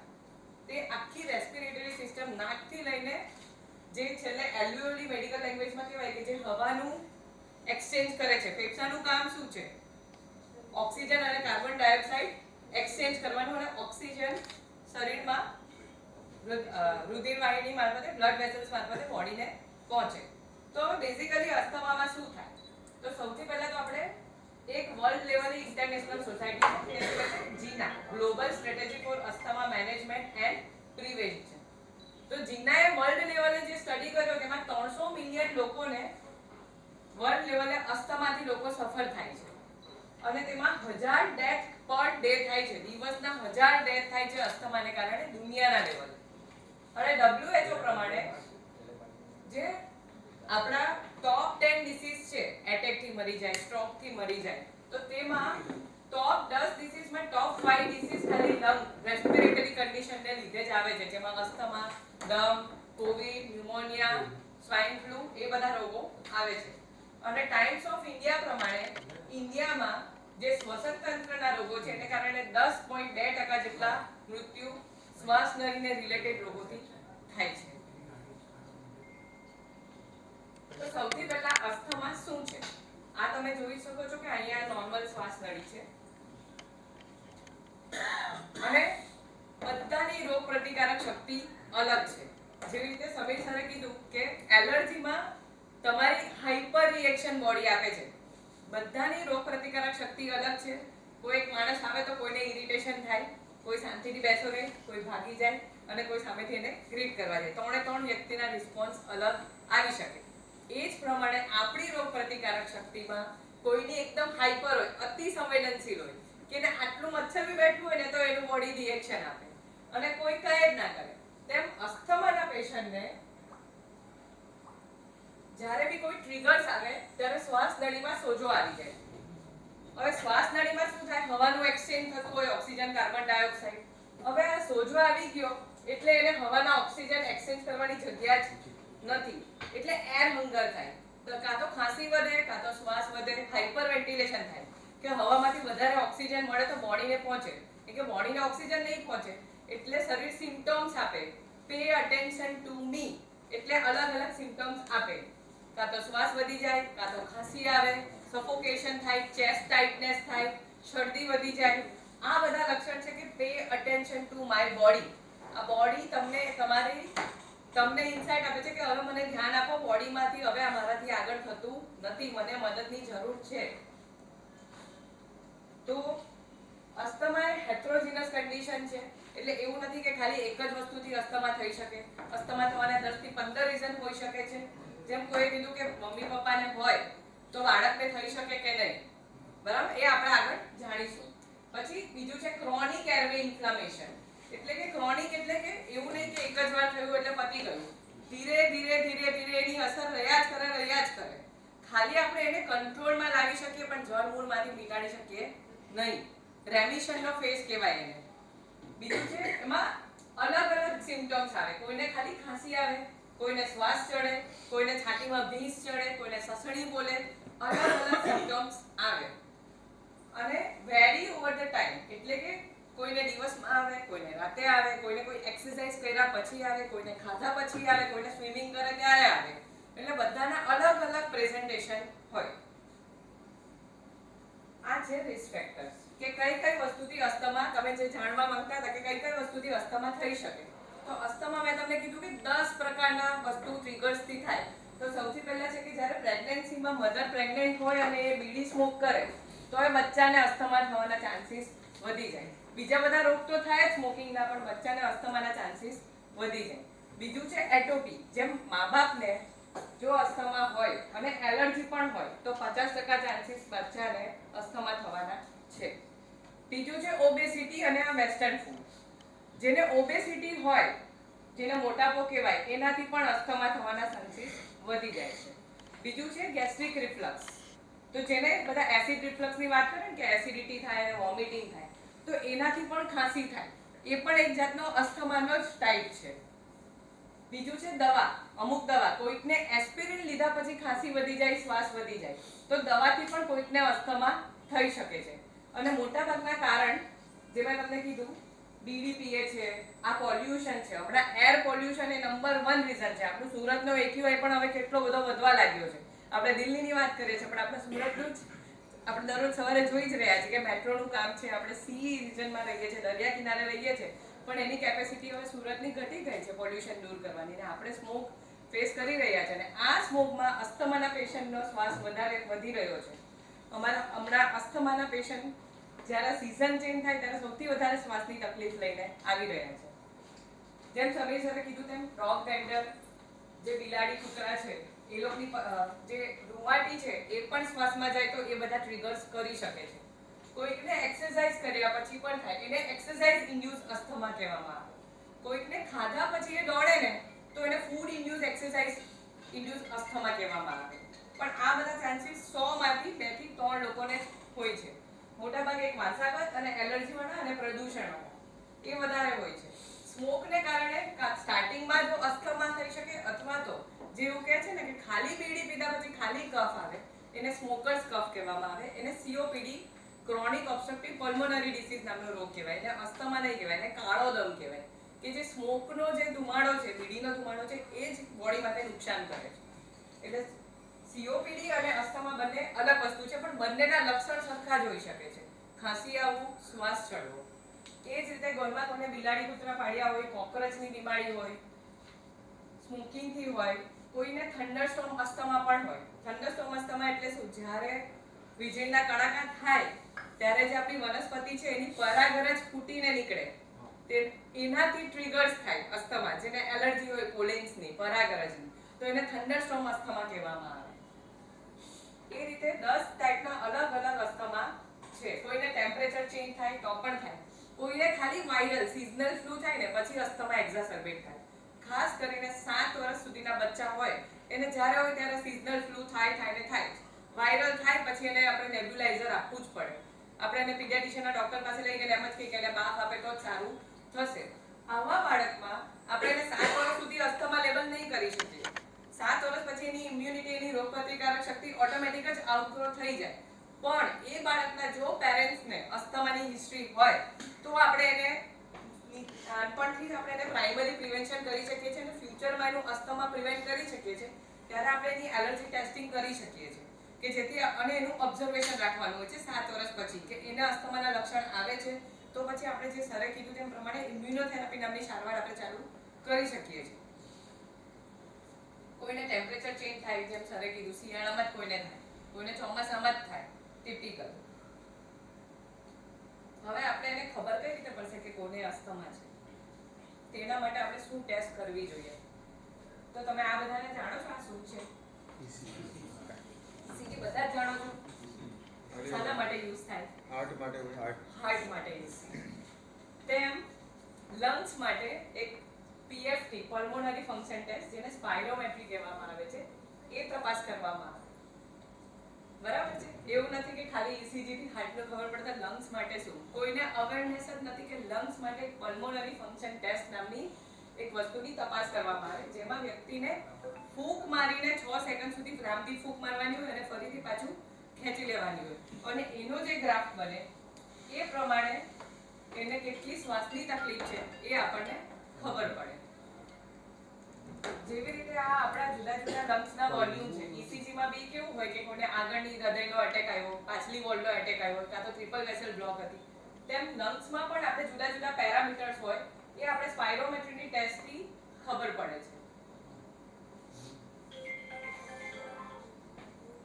જેવી રીતે કે આ નોર્મલ છે, આ નોર્મલ લોકો હોય ને તો તેનો આ આવી રીતે ECG નોર્મલ હોય તે રીતે આ રીતે એનો શ્વાસનો ગ્રાફ આવે ફૂંક મારીને તપાસમાં. જેને શ્વાસની તકલીફ હોય તો તેનો ગ્રાફ નોર્મલ કરતા ઓછો આવે. અને જે આપણે વાત કરી જે ફાઇબ્રોસિસ થાય, જે ફેફસા કટાઈ ગયા છે, કબૂતરના પીછા શ્વાસમાં જાય, તો એનો ગ્રાફ આ રીતે આવે. આટલા 3 ગ્રાફથી જ આપણને ખબર પડી જાય કે વ્યક્તિની ફેફસાની કાર્યક્ષમતા કેટલી કામ કરે છે. અમરનાથ જાઓ કે મિલિટરી વાળા હોય તો એ લોકોનો આ દર વર્ષે એ લોકોનો એકવાર આ એન્યુઅલ રિપોર્ટ થતો હોય છે. સુરતમાં ટેક્સટાઇલ ઇન્ડસ્ટ્રી છે, જેમાં ટેક્સટાઇલ્સમાં આપણે જે રેશમના કોટનના ધાગા છે, ડાયમંડ ઇન્ડસ્ટ્રી છે, જે ડાયમંડની ઝીણી ઝીણી નથ છે એ પણ શ્વાસમાં જાય ને તો એ પણ શ્વાસની તકલીફ કરે. એને ઓક્યુપેશનલ અસ્થમા કહેવાય. જે લોકો બેકરીમાં કામ કરે છે અને એને બેકર્સની આઇટમ પણ શ્વાસમાં જાય અને એને શ્વાસ કરે તો એને બેકર્સ અસ્થમા અથવા તો ઓક્યુપેશનલ અસ્થમા કહેવામાં આવે. જે લોકો જરી ભરતનું કામ કરે છે એને પણ આ તકલીફ થાય. તો એ બધા માટે પણ આપણે આ જે ફેફસાની કાર્યક્ષમતાની તપાસ છે પલ્મોનરી ફંક્શન ટેસ્ટ એનાથી કરવામાં આવે છે. અને બીજું છે આ પીક ફ્લો મીટર. હવે વ્યક્તિને ખબર તો પડી ગઈ કે એને અસ્થમા છે, પણ આ પીક ફ્લો મીટર એક એવી હેન્ડી વસ્તુ છે કે ઘરે રાખી શકે છે અને દરરોજ સવાર સાંજ દવા લીધા પછી એ ચેક કરે કે સવારની એની બેઝલાઇન વેલ્યુ કેટલી હતી. સપોઝ કે 250 ml જેટલી હતી અને રાતે એની 350 છે, બેઝલાઇન એની 300 માં રહે છે, તો હવે 250 માં આવ્યો એટલે એને ખ્યાલ આવશે કે એને ફ્યુચરમાં હવે એનું 1-2 કલાક અથવા 1-2 દિવસમાં એના અસ્થમા થવાના ચાન્સીસ વધી રહ્યા છે, તો એ પહેલેથી જ સામેથી એ કંટ્રોલ એલર્ટ રહેશે અને મેડિસિન પણ સામેથી એ લઈ લેશે.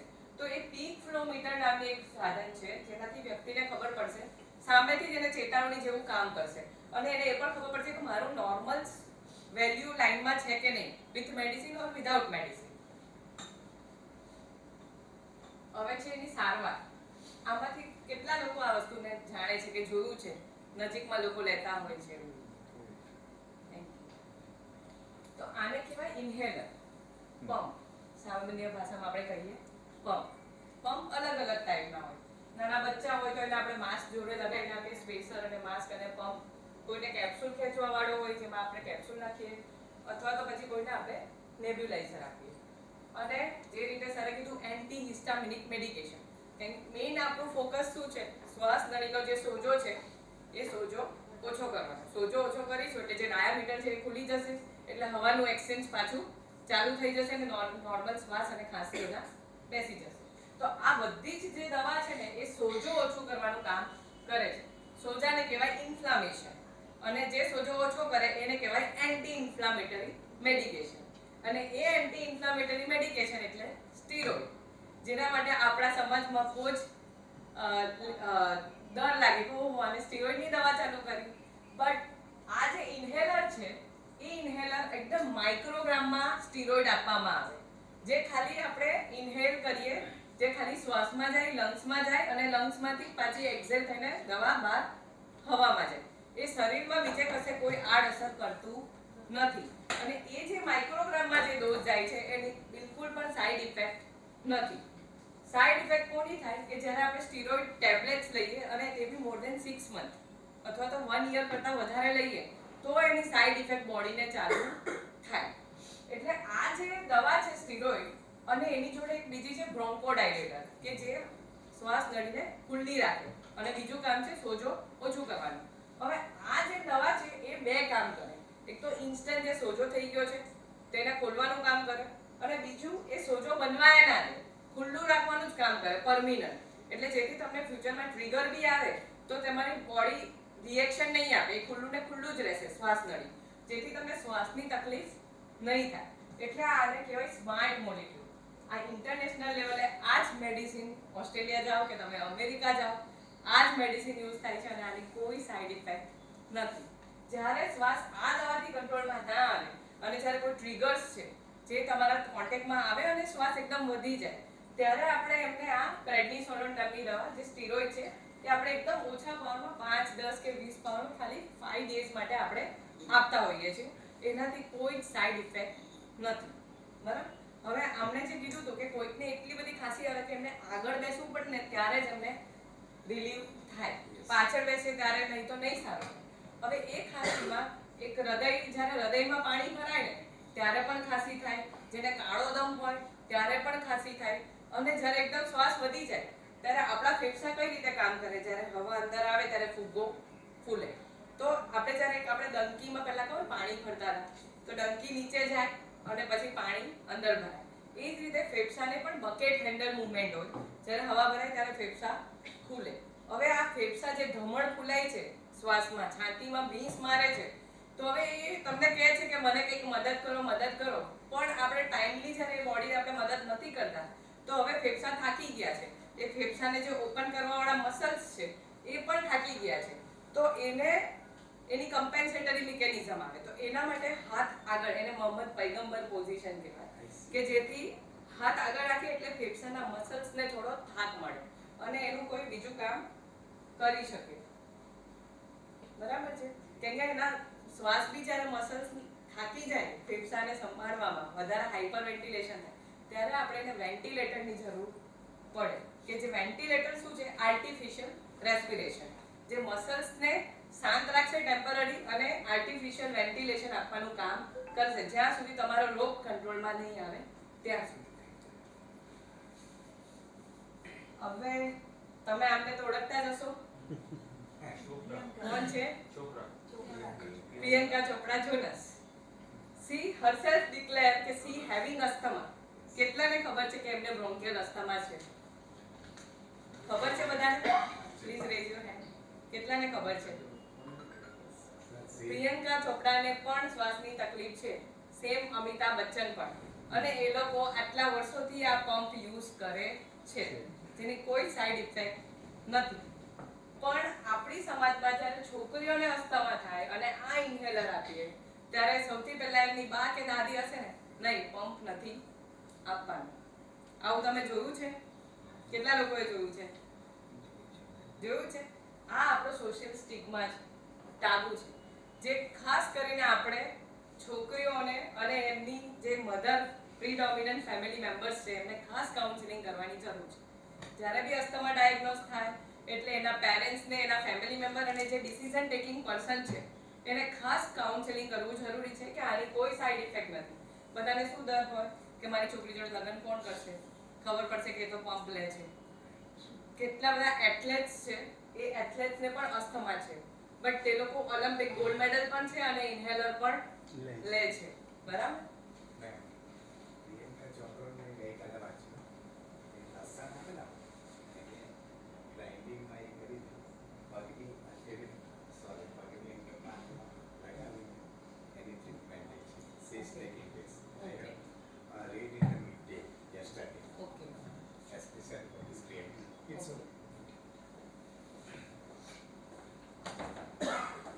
હવે બાળકોમાં અસ્થમા વિશેની સામાન્ય ભ્રમણા કે જે કહે છે કે અસ્થમા તો આપમેળે મટી જશે, પણ અસ્થમા માટે નિરંતર સારવાર અને યોગ્ય પ્રબંધન જરૂરી છે.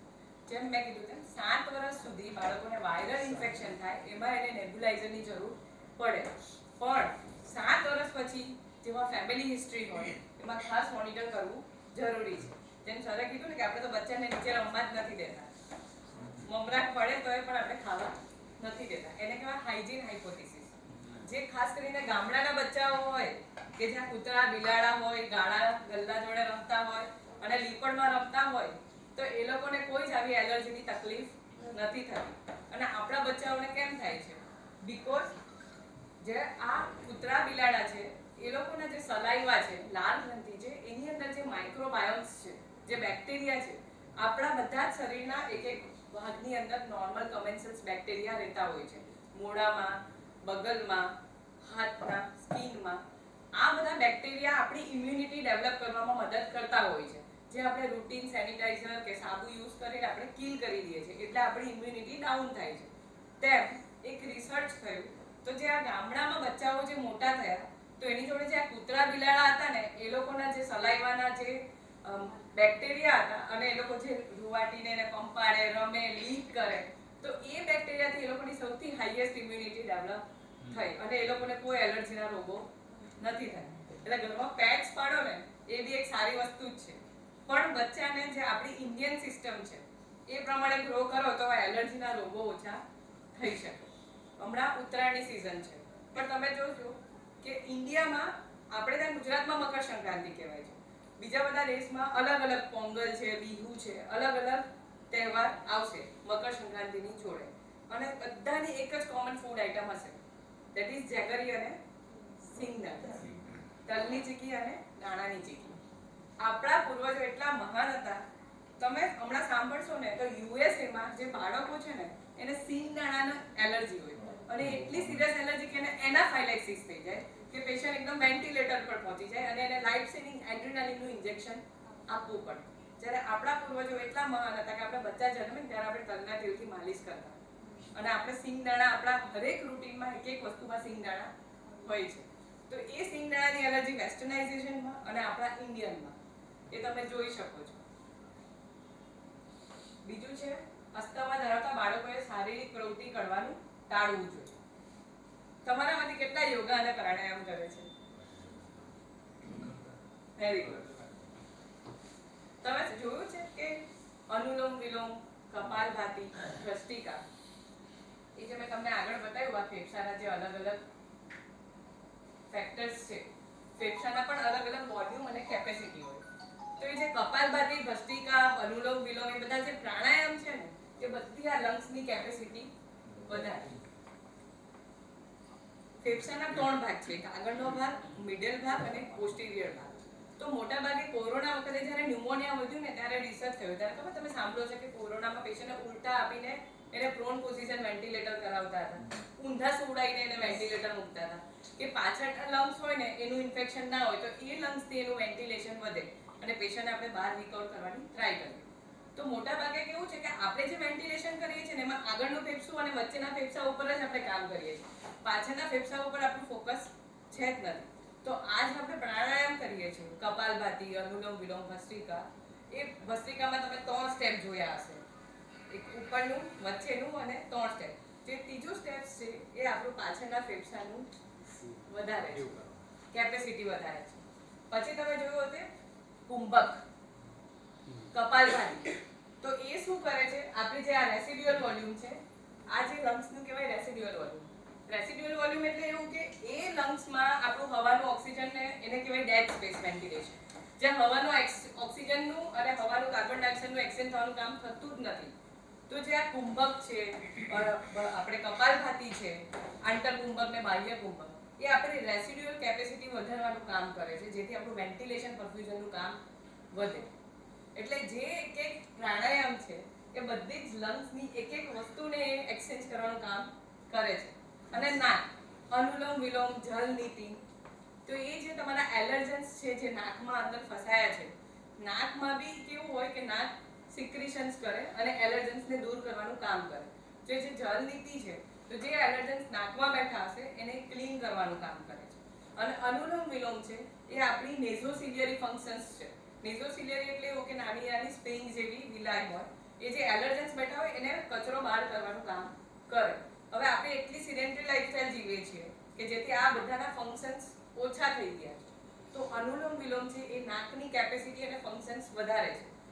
સાઇનસ છે એ પણ જે એલર્જી કાઢવાનું કામ, એલર્જનને કાઢવાનું કામ કરે છે, એ બધા પ્રાણાયામ એ આપણું કામ વધારે છે. બરાબર.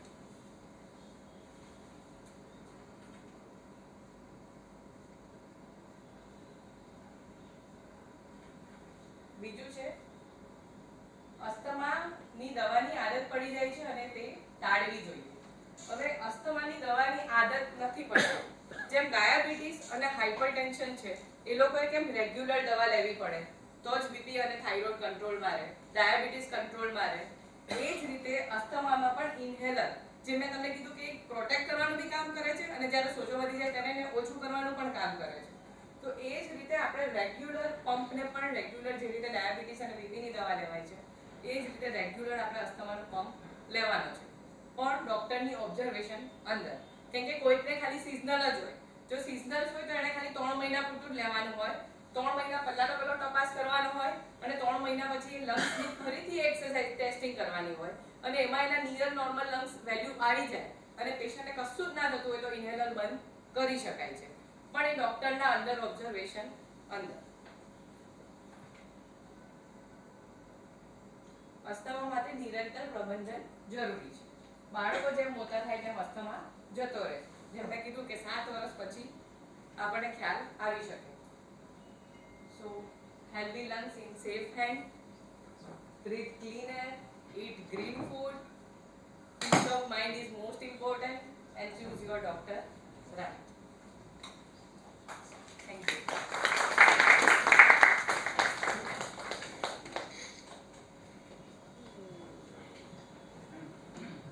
થેન્ક યુ ભૂમિકાબેન, બહુ સરસ મજાની માહિતી આપી, ઊંડાણપૂર્વકની માહિતી આપી.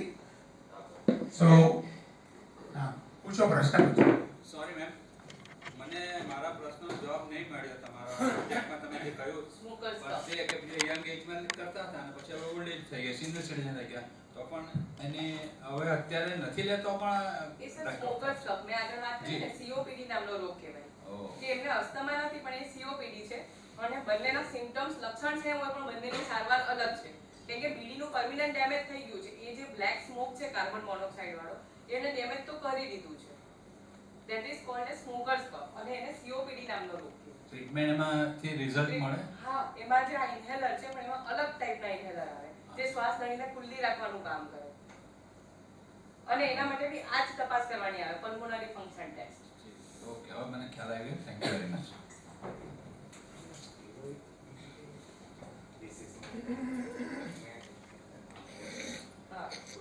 હા,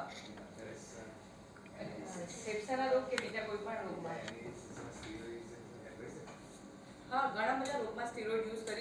ઓટો ઇમ્યુન કન્ડિશન છે તેમાં પણ આપણે સ્ટીરોઇડ યુઝ કરી શકીએ છીએ.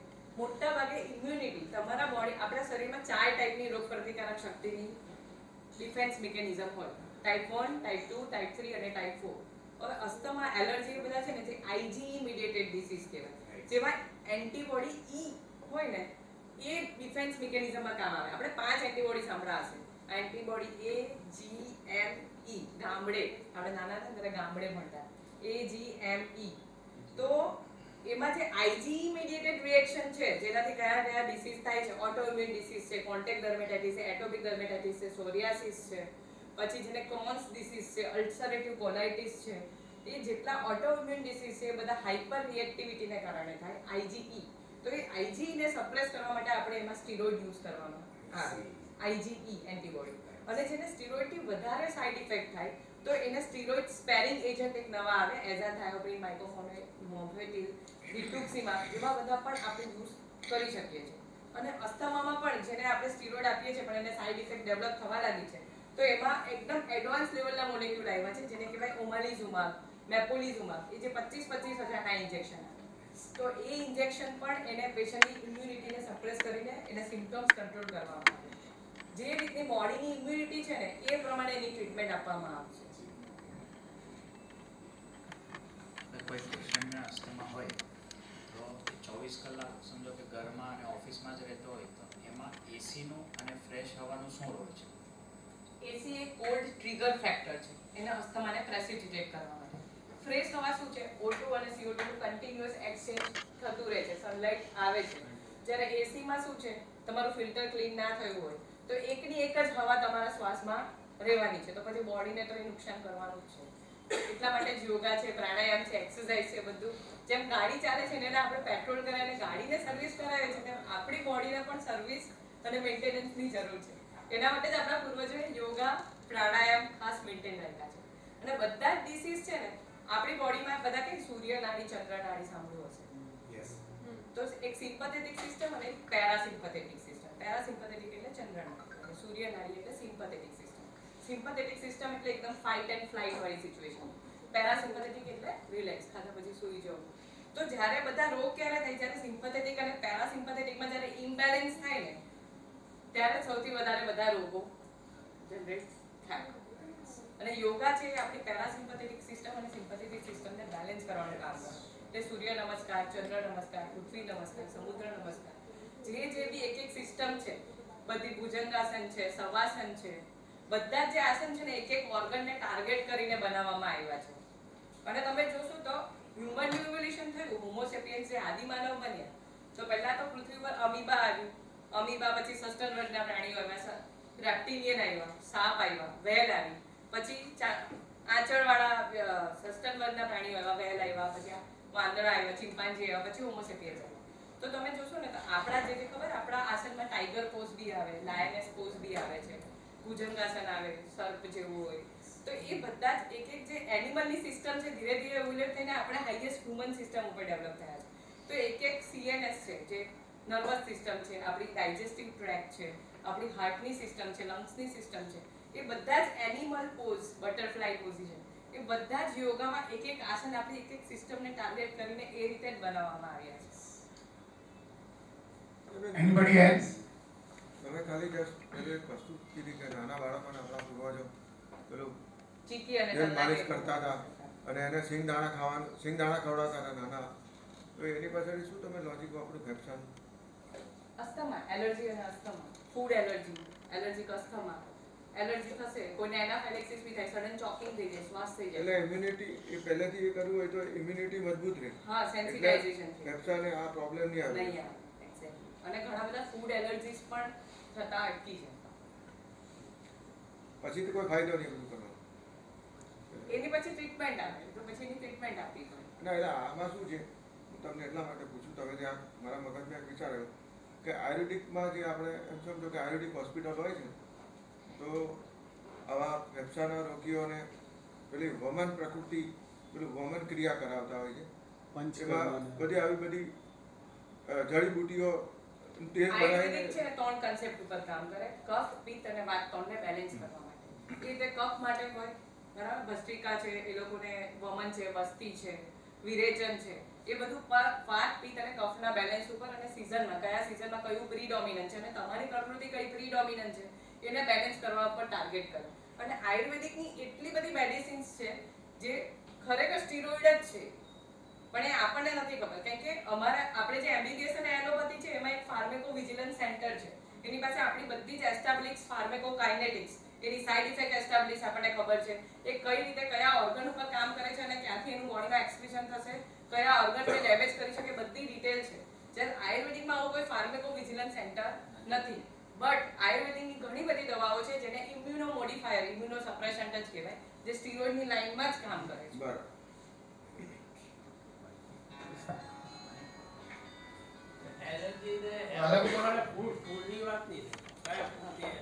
સૌથી વધારે બાળકોમાં છે ને 7 ફૂડથી મોસ્ટ કોમન, 5 ફૂડથી મોસ્ટ કોમન એલર્જી હોય. પીનટ્સ એટલે સિંગદાણા, એ જ હું તમને કહું છું. સો અવોઇડ ફૂડથી એલર્જી નહીં થાય, પણ કોઈને ખાધા પછી એક્સરસાઇઝ કરે ને તો એને શ્વાસ ચડે, એને એક્સરસાઇઝ ઇન્ડ્યુસ અસ્થમા કહેવાય. પણ બાળકોમાં 5 મોસ્ટ કોમન ફૂડ છે જેનાથી એલર્જી થઈ શકે. એક તો છે સિંગદાણા, એક છે દૂધ, ગાય કે ભેંસનું દૂધ, પછી એક છે ફિશ, સોય ફિશ, પછી છે વિથ, અને છઠ્ઠું છે 5 છે. પણ એ 7 વર્ષ સુધી જે બાળકોને એલર્જી રહી શકે. કોઈને કાઉ મિલ્કની એટલી બધી એલર્જી હોય ને, કોઈને સોયા મિલ્ક ઉપર શિફ્ટ થવું પડે, પણ 7 વર્ષ પછી ઓટોમેટિક આઉટગ્રો થઈ જાય, જાતે જ એને નેચરલ ઇમ્યુનિટી ડેવલપ થઈ જાય.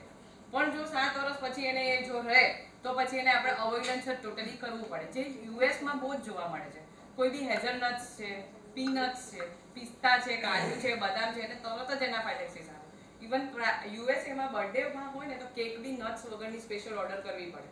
અને એ લોકોના બચ્ચાઓએ એપીપેન કહેવાય, જે ઇમરજન્સીમાં એનાફાઇલેક્સિસમાં એને પ્રિવેન્ટ કરવાનું ઇન્જેક્શન આવે, 2 લાખ રૂપિયાનો આવે. એ ઇન્જેક્શન લઈને એ લોકોએ જોડે ફરવું પડે. એ લોકો એટલી હાઈ પ્રેવલન્સ છે. આપણા ઇન્ડિયામાં એટલી ફૂડ એલર્જી હજુ એટલી જોવા નથી મળી. પણ જેમ જેમ વેસ્ટર્નાઇઝેશન ડાયટ ચાલુ થયું છે તેમ આપણા ઇન્ડિયામાં બી હવે ધીરે ધીરે ફૂડ એલર્જી જોવા મળશે.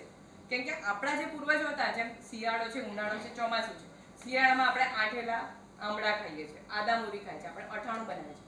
એ જે ફર્મેન્ટેડ પ્રોડક્ટ છે એ આપણે ગટ, મેં તમને કીધું કે માઇક્રોબાયોમ હોય આપણા શરીરમાં બધી જગ્યાએ, તેમ આંતરડામાં બી માઇક્રોબાયોટા રહેલા હોય, બેક્ટેરિયા રહેલા હોય. એ બેક્ટેરિયા આપણને ડાયજેશનમાં હેલ્પ કરે.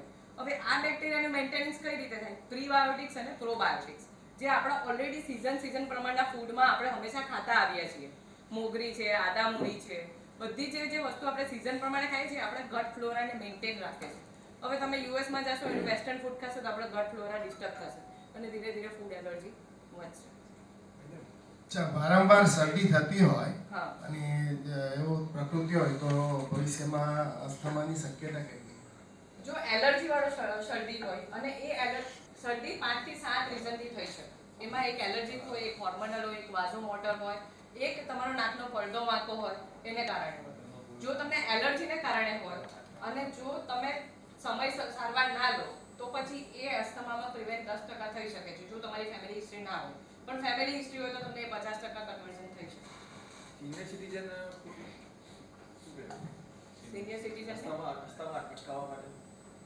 અસ્થમા અટકાવવા માટે એક તો એ જ કે મેડિસિન તો લેવી પડશે, જે પ્રિવેન્શનનું બી કામ કરે છે, કંટ્રોલ કરવાનું બી કામ કરે છે અને ફાઇટ પણ આપે છે. અને સાથે લાઇફસ્ટાઇલ મોડિફિકેશન, કે તમારા ટ્રિગર ફેક્ટર્સ તમારા એન્વાયરમેન્ટમાં કયા કયા છે, પોલ્યુશન છે, સ્મોકિંગ છે, એ બધા. ખાસ કરીને પહેલા જ્યારે ઇન્ડિયામાં એલપીજી આવ્યો એ પહેલા બધી સ્ત્રીઓ ઘરે ચૂલા ઉપર રાખી, તો એ બધાને અસ્થમા, એલર્જી અને કાળો દામ ડેવલપ થયો છે.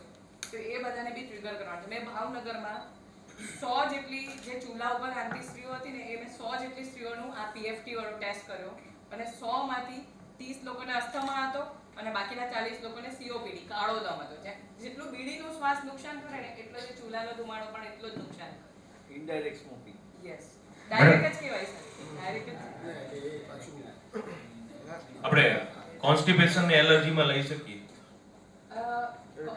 ફૂડ એલર્જી હોય ને તો મોટાભાગે એને ઇન્ટોલરન્સના સિમ્પટમ આવે. એમાં એને વોમિટિંગ થાય, કાં તો ક્રેમ્પ્સ આવે અથવા તો એને ઝાડા થાય. પણ એક જે કોન્સ્ટિપેશન છે એનામાં લાઇફસ્ટાઇલ જોવી પડે. કેમ કે જે બી એલર્જીના સિમ્પટમ છે ને એ ખાધા પછી એના 2 કલાકની અંદર જ એના લક્ષણ જોવા મળે. વેરી રેર કેસમાં 24 થી 48 કલાકમાં કોઈ વાર જોવા મળે.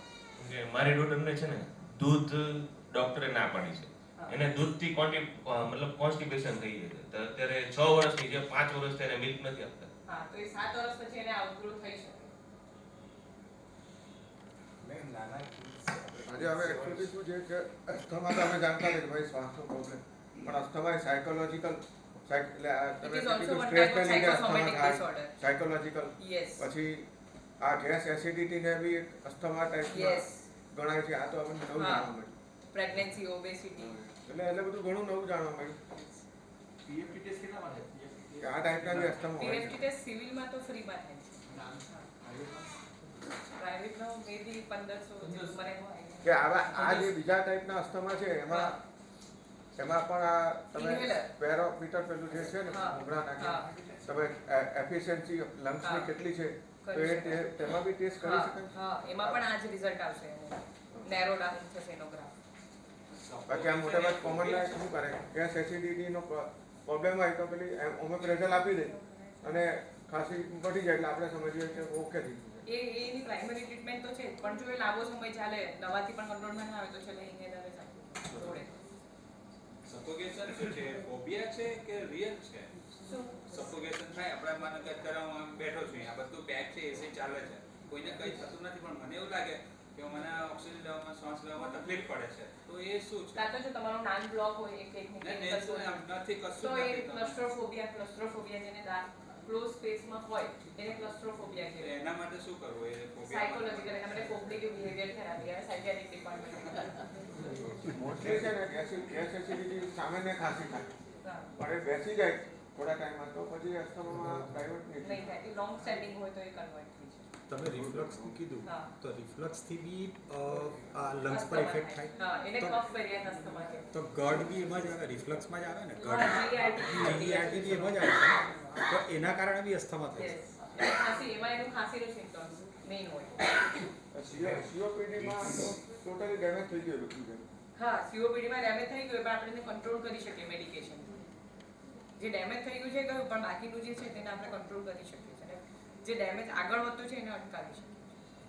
એટલે કિડ્સને ફ્યુચરમાં અસ્થમા નહીં થાય એના માટે એની વેક્સિનેશન ઇઝ ધેર, અથવા તો જે બધી વેક્સિનેશન આપણે કિડ્સને જો જેને વાયરલ રિકરન્ટ થાય ને અને વાયરલથી એને બાફ લેવો પડે અને હા, એક પોઈન્ટ કવર કરવાનો રહી ગયો, વેક્સિનેશન, ઇન્ફ્લુએન્ઝા અને ન્યુમોકોકલ વેક્સિનેશન. છોટા બચ્ચાને તો ફ્યુચરમાં પ્રિવેન્ટ કરી શકાય.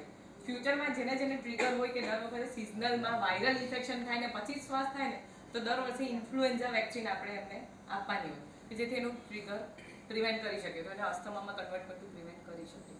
દર વર્ષે ઇન્ફ્લુએન્ઝાની નવી વેક્સિન હોય એ આપણે જુલાઈથી નવેમ્બર સુધીમાં લઈ લેવાનું દર વર્ષે. એટલે ધારો કે સામાન્ય બીજી બધી કોઈ અસ્થમા છે જ નહીં અને આમ ગેસ એસિડિટી નોર્મલ એવો પ્રોબ્લેમ હોય અને એક ધારો વેક્સિન લઈ લે બરાબર, તો એની કોઈ સાઈડ ઇફેક્ટ કરી કે ભાઈ રિફ્લક્સની દવા ચાલતી હોય તો આના ચાન્સીસ કેટલા અસ્થમા? જો રિફ્લક્સથી કંટ્રોલમાં રહેતું હોય અને પછી તમે લાઇફસ્ટાઈલ મેડિસિનથી કંટ્રોલ થાય હા તો એને કોઈ વાંધો નથી. પણ જો એ અનકન્ટ્રોલ્ડ એટલે લોંગ સ્ટેન્ડિંગ રહે 5 વર્ષ 3 વર્ષ તો પછી એમને ઇન્હેલર પછી આપવું પડે. પણ રિફ્લક્સની મેડિસિન ચાલુ જ હોય તો એની ઇમ્પેક્ટ આવે ખરી, એટલે એમ કહેવામાં આવે. હા, રિફ્લક્સની મેડિકેશનની ઇમ્પેક્ટ તો આવે, પણ એ જે પ્રોટોન પમ્પ ઇન્હિબિટર ઓમેપ્રેઝોલ જે આપવામાં આવે એની લોંગ સ્ટેન્ડિંગ ઇફેક્ટમાં પછી હાડકા પોચા થઈ જાય, કિડની ફેલ થાય, એ બહુ બધી સાઈડ ઇફેક્ટ આવે. એટલે એને કંટ્રોલ કરવું તો જરૂરી છે. લાઈફ ટાઈમ મેડિકેશન નથી, જે રીતે ડાયાબિટીસ અને બીપીની આપણે દવા આપીએ. ઓકે, તો એ સંજોગોમાં તમે જે ઇન્ફ્લુએન્ઝાની જે વેક્સિનેશન કહો છો તો એ લો તો ચાલે? એની ઇમ્પેક્ટ જેને વાયરલ ઇન્ફેક્શન ગળું પકડાતું હોય, જેને ફ્લૂ થતું હોય અને એના પછી એના અસ્થમા ટ્રિગર થતું હોય તે બધાને આ ઇન્ફ્લુએન્ઝા વેક્સિન આપવી. Thank you. Any question more? So आप रही हैं? मैम, बच्चों में जो अस्थमा होती है मतलब 5 ईयर के बाद और 10 ईयर के अंदर अंदर जो होती है, मैम क्या वो पूरी तरह से ठीक हो जाएगी?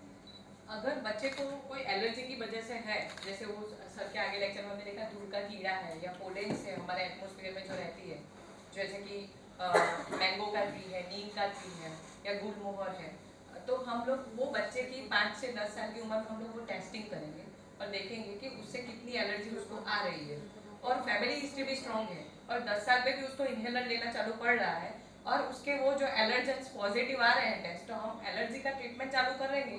तो जो 2 से 5 साल तक चलेगा तो उससे उसका अस्थमा क्यों हो सकता है? Any more? Okay, so we should conclude the program. Big clap for madam. મેડમે ખૂબ ડિટેલમાં અને બધા જ સવાલોના જવાબ આપીને આપણને બધાને બહુ સારા સમાચાર આપ્યા છે. અને મેડમ તે છતાં બી કોઈને આ ટેસ્ટ કરાવવું હોય કે ભાઈ એને આ રીતે છે કે નહીં. હા છે, આપણે સિવિલ હોસ્પિટલમાં સ્કિન એલર્જી યુનિટ મંગળવાર और शुक्रवार को 10 से 12 के टाइम में चालू है. મંગળવારે 10 થી 12 हाँ મંગળવારે અને શુક્રવાર. हाँ You are sitting there. हाँ She's a well-known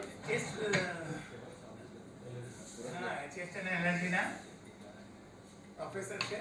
એમડી ના સ્ટુડન્ટોને ભણાવે છે, એટલે એમને તો પૂરતું જ્ઞાન છે. તમારે આ ચેકઅપ કરાવવું હોય તો ત્યાં જઈ શકો છો. મેમ અમારે ત્યાંથી બધા આવશે, તમે એમને કોઓપરેટ કરજો. અને કોઈને મેડમનો નંબર જોઈતો હોય તો મેમનો નંબર લઈ લેજો. ઓકે, હેલ્થ અવેરનેસ પ્રોગ્રામમાં આ 9મો પ્રોગ્રામ પૂરો થાય છે અને ફરી મળીશું આવતા રવિવારે. પણ તે પહેલા ચેમ્બરના અમારા રમેશભાઈ વઘાસી આવેલા, એમનો ખૂબ ખૂબ આભાર. પારુલબેન આવવાના હતા પણ યુનિવર્સિટીમાં બિઝી હતા એટલે પારુલબેન નહીં આવી શક્યા. બંને ડોક્ટરો, ડોક્ટર સમીર ગામી અને ડોક્ટર ભૂમિકા પટેલનો આભાર.